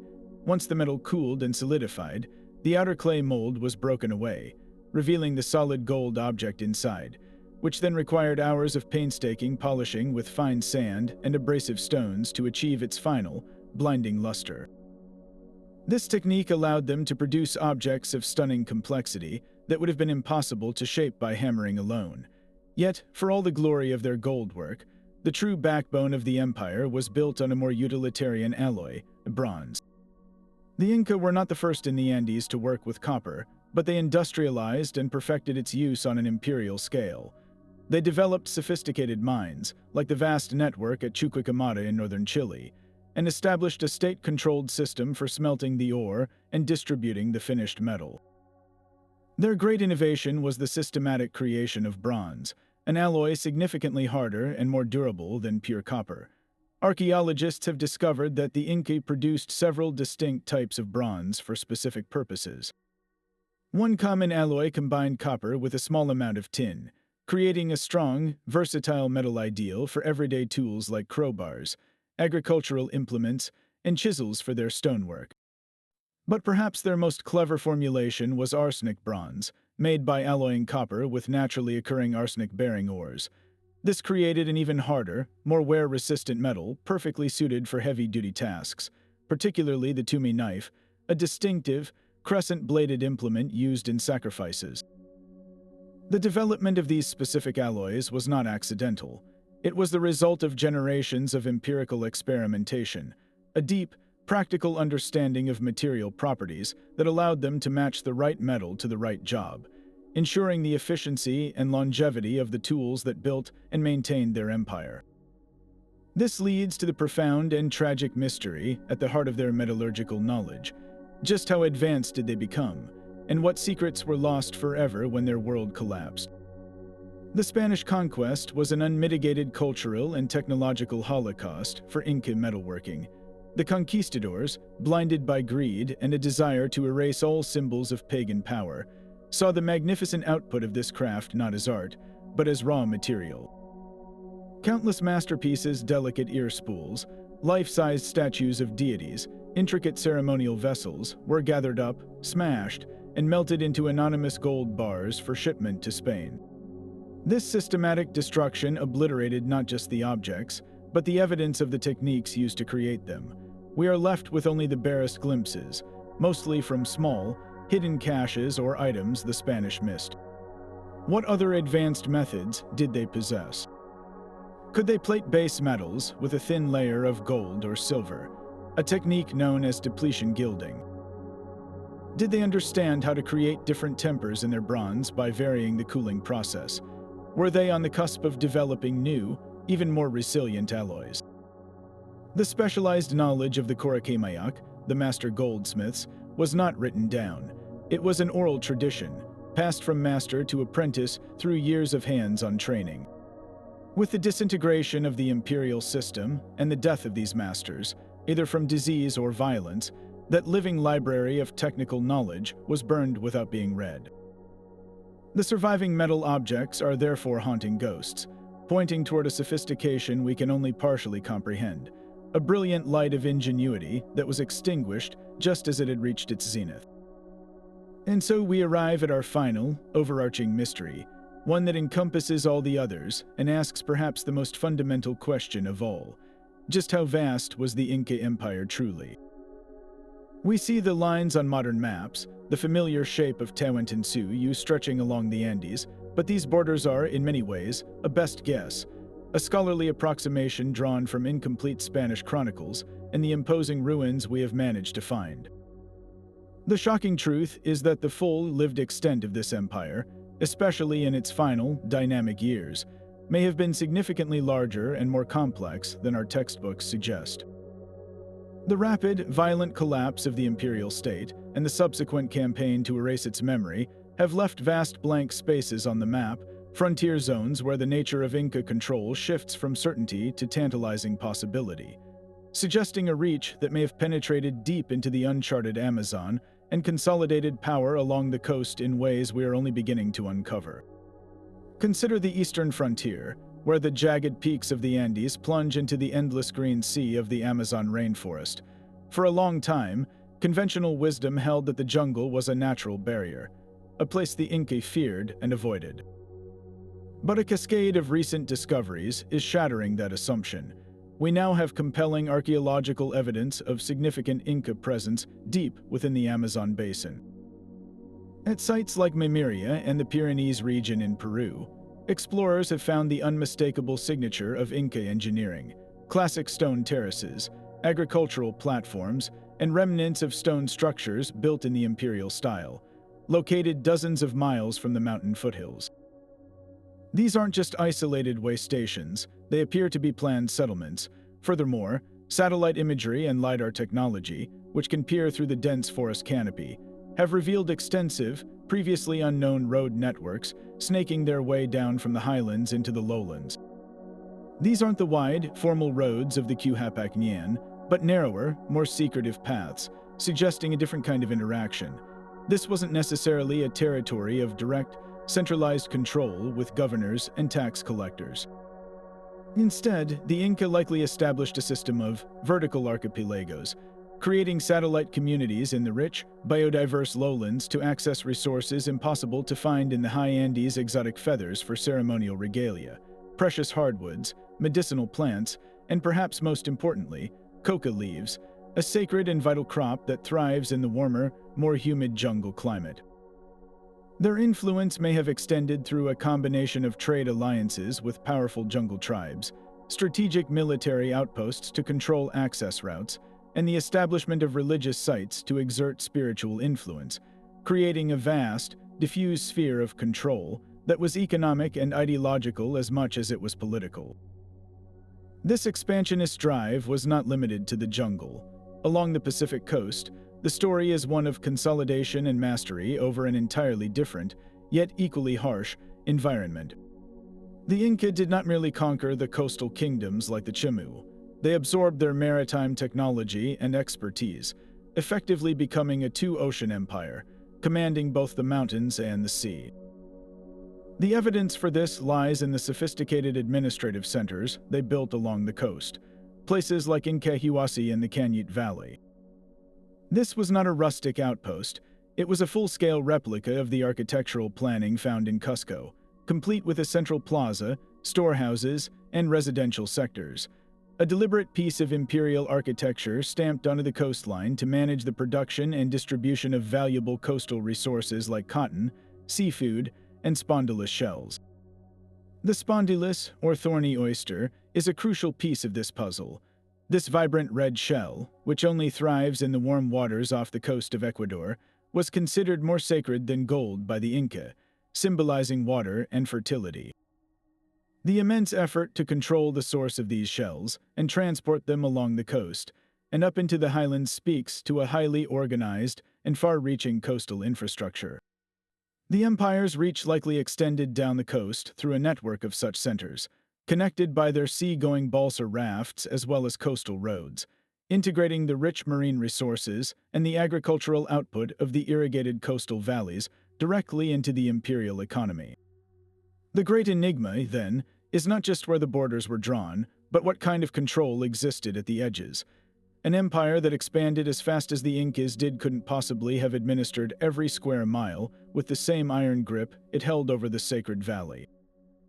Historians now believe in a model of zones of control. At the heart was the core area around Cusco, a region of direct, centralized rule. Beyond that were provinces firmly under Inca administration, governed by loyal officials. But further out, especially in places like the deep Amazon or the far southern reaches near modern-day Chile and Argentina, the empire likely transitioned into a fuzzy frontier. Here, control was indirect. The Inca would have established alliances with local chieftains, offering gifts, status, and protection in exchange for loyalty, labor, and access to resources. They might build a single, powerful ceremonial center in a strategic valley to project their power and ideology, relying on the allure of their material wealth and the fear of their army to keep the peace, without needing to station troops in every village. Mapping these fuzzy frontiers is incredibly difficult because they left fewer permanent stone monuments. The evidence is more ephemeral, a style of pottery that shows Inca influence, the presence of spondylus shell in a highland trade good, or the subtle adoption of Quechua words into local dialects. This is why the collapse of the empire was such a catastrophic loss for historical knowledge. The intricate system of borders, alliances, and trade relationships was not stored in a centralized archive. It was held in the minds of the imperial administrators, the Quipu Kamayaks, and the regional governors. When the Spanish executed Atahualpa, triggered a smallpox pandemic, and dismantled the state apparatus, this living map was obliterated. The frontier zones were the first to be forgotten. The Spanish chroniclers, who later tried to record the empire's history, focused on the heartland, on Cusco and the major conquests, leaving the peripheries as vague, half-remembered places on the edge of the world. The very speed of the empire's growth meant that some of its most distant territories may have only been under Inca sway for a few decades, not long enough to leave an indelible archaeological mark before the entire system unraveled. So when we look at a map of the Inca Empire, we are looking at a ghost. We see the solid outline of its bones, the core territories we are sure of, but the full body, the true extent of its influence and ambition, faded away with the last breath of the Sapa Inca, leaving us to wonder just how much of the ancient American world was, for one brilliant, fleeting moment, united under a single, spectacular vision. And so our journey through the heart of the Inca enigma draws to a close, a winding path that has taken us from the sky-piercing citadels of Machu Picchu and Chacaquirao down into the whispering, subterranean chambers beneath the earth. We have traced the phantom lines of the Quihapac-Nian, felt the silent language of the Quipu knots, and stood in awe before the impossible stonework of Sacsayhuaman and Ollantaytambo. We have followed the desperate flight of the royal mummies, imagined the gleam of lost golden gardens, and pondered the celestial alignments of the Intihuatana stones. These 30 mysteries are not merely a collection of unsolved puzzles. They are the 30 fragments of a shattered mirror, each one reflecting a different facet of a civilization whose genius feels almost alien in its sophistication. They were masters of stone without iron, architects of empire without the wheel, and weavers of a complex society without a written word as we know it. These are not shortcomings, they are testaments to a path of development so unique, so perfectly adapted to their world, that it continues to defy our modern frameworks of understanding. What these enduring enigmas ultimately highlight is the profound spiritual and intellectual depth of the Inca worldview, a philosophy where there was no separation between the practical and the divine. A terrace at Moray was both an agricultural laboratory and a temple to Pachamama. The flow of water at Tipan was both a feat of hydraulic engineering and a living offering. The very stones of their walls were not inert material, but conscious entities to be conversed with and respected. This holistic vision allowed them to achieve the seemingly impossible, building an empire that spanned some of the most punishing geography on the planet in less than a century. Their mysteries persist not because they were primitive, but because they were so advanced in ways we are still struggling to measure. The precision of their joinery challenges our assumptions about ancient tooling. The scale of their logistics humbles our own concepts of management without digital technology. The depth of their astronomical knowledge, encoded in stone and thread, speaks to a patient, multi-generational observation of the cosmos that we have largely lost. They compel us to ask not just, how did they do that, but how did they see the world that allowed them to do that? This is why the allure of these secrets remains so potent for archaeologists, historians, and adventurers alike. Each new technological advance, from LiDAR scans piercing the jungle canopy to DNA analysis of skeletal remains, offers a fresh chance to pull back another corner of the veil. Yet, for every answer we find, two new questions emerge. The discovery of a new settlement like those in the Amazon deepens the mystery of the empire's true borders. The decipherment of a single Takapu symbol on a textile only reveals the vastness of the unwritten language we have yet to learn. The quest is driven by a recognition that the Inca represent one of humanity's most spectacular experiments in civilization, a brilliant flash of ingenuity that was tragically cut short. To solve their puzzles is to recover a piece of our collective human heritage, to understand the full, breathtaking potential of human society when it operates in such intimate dialogue with its environment and its gods. Now, the conversation turns to you. We have wandered through these 30 mysteries together, but every explorer has their own compass. Which of these enigmas captured your imagination most profoundly? Does your mind return to the silent, questioning stones of the Puerta de Huaymarca, wondering if it truly is a portal to another world? Are you haunted by the thought of the last Chachapoya warriors disappearing into the cloud forests, their story forever unfinished? Or does the sheer logistical triumph of the Quihapac-Nian, a highway system built across impossible terrain, fill you with a sense of awe? Let me know in the comments below. I read every single one and love diving into these discussions with you.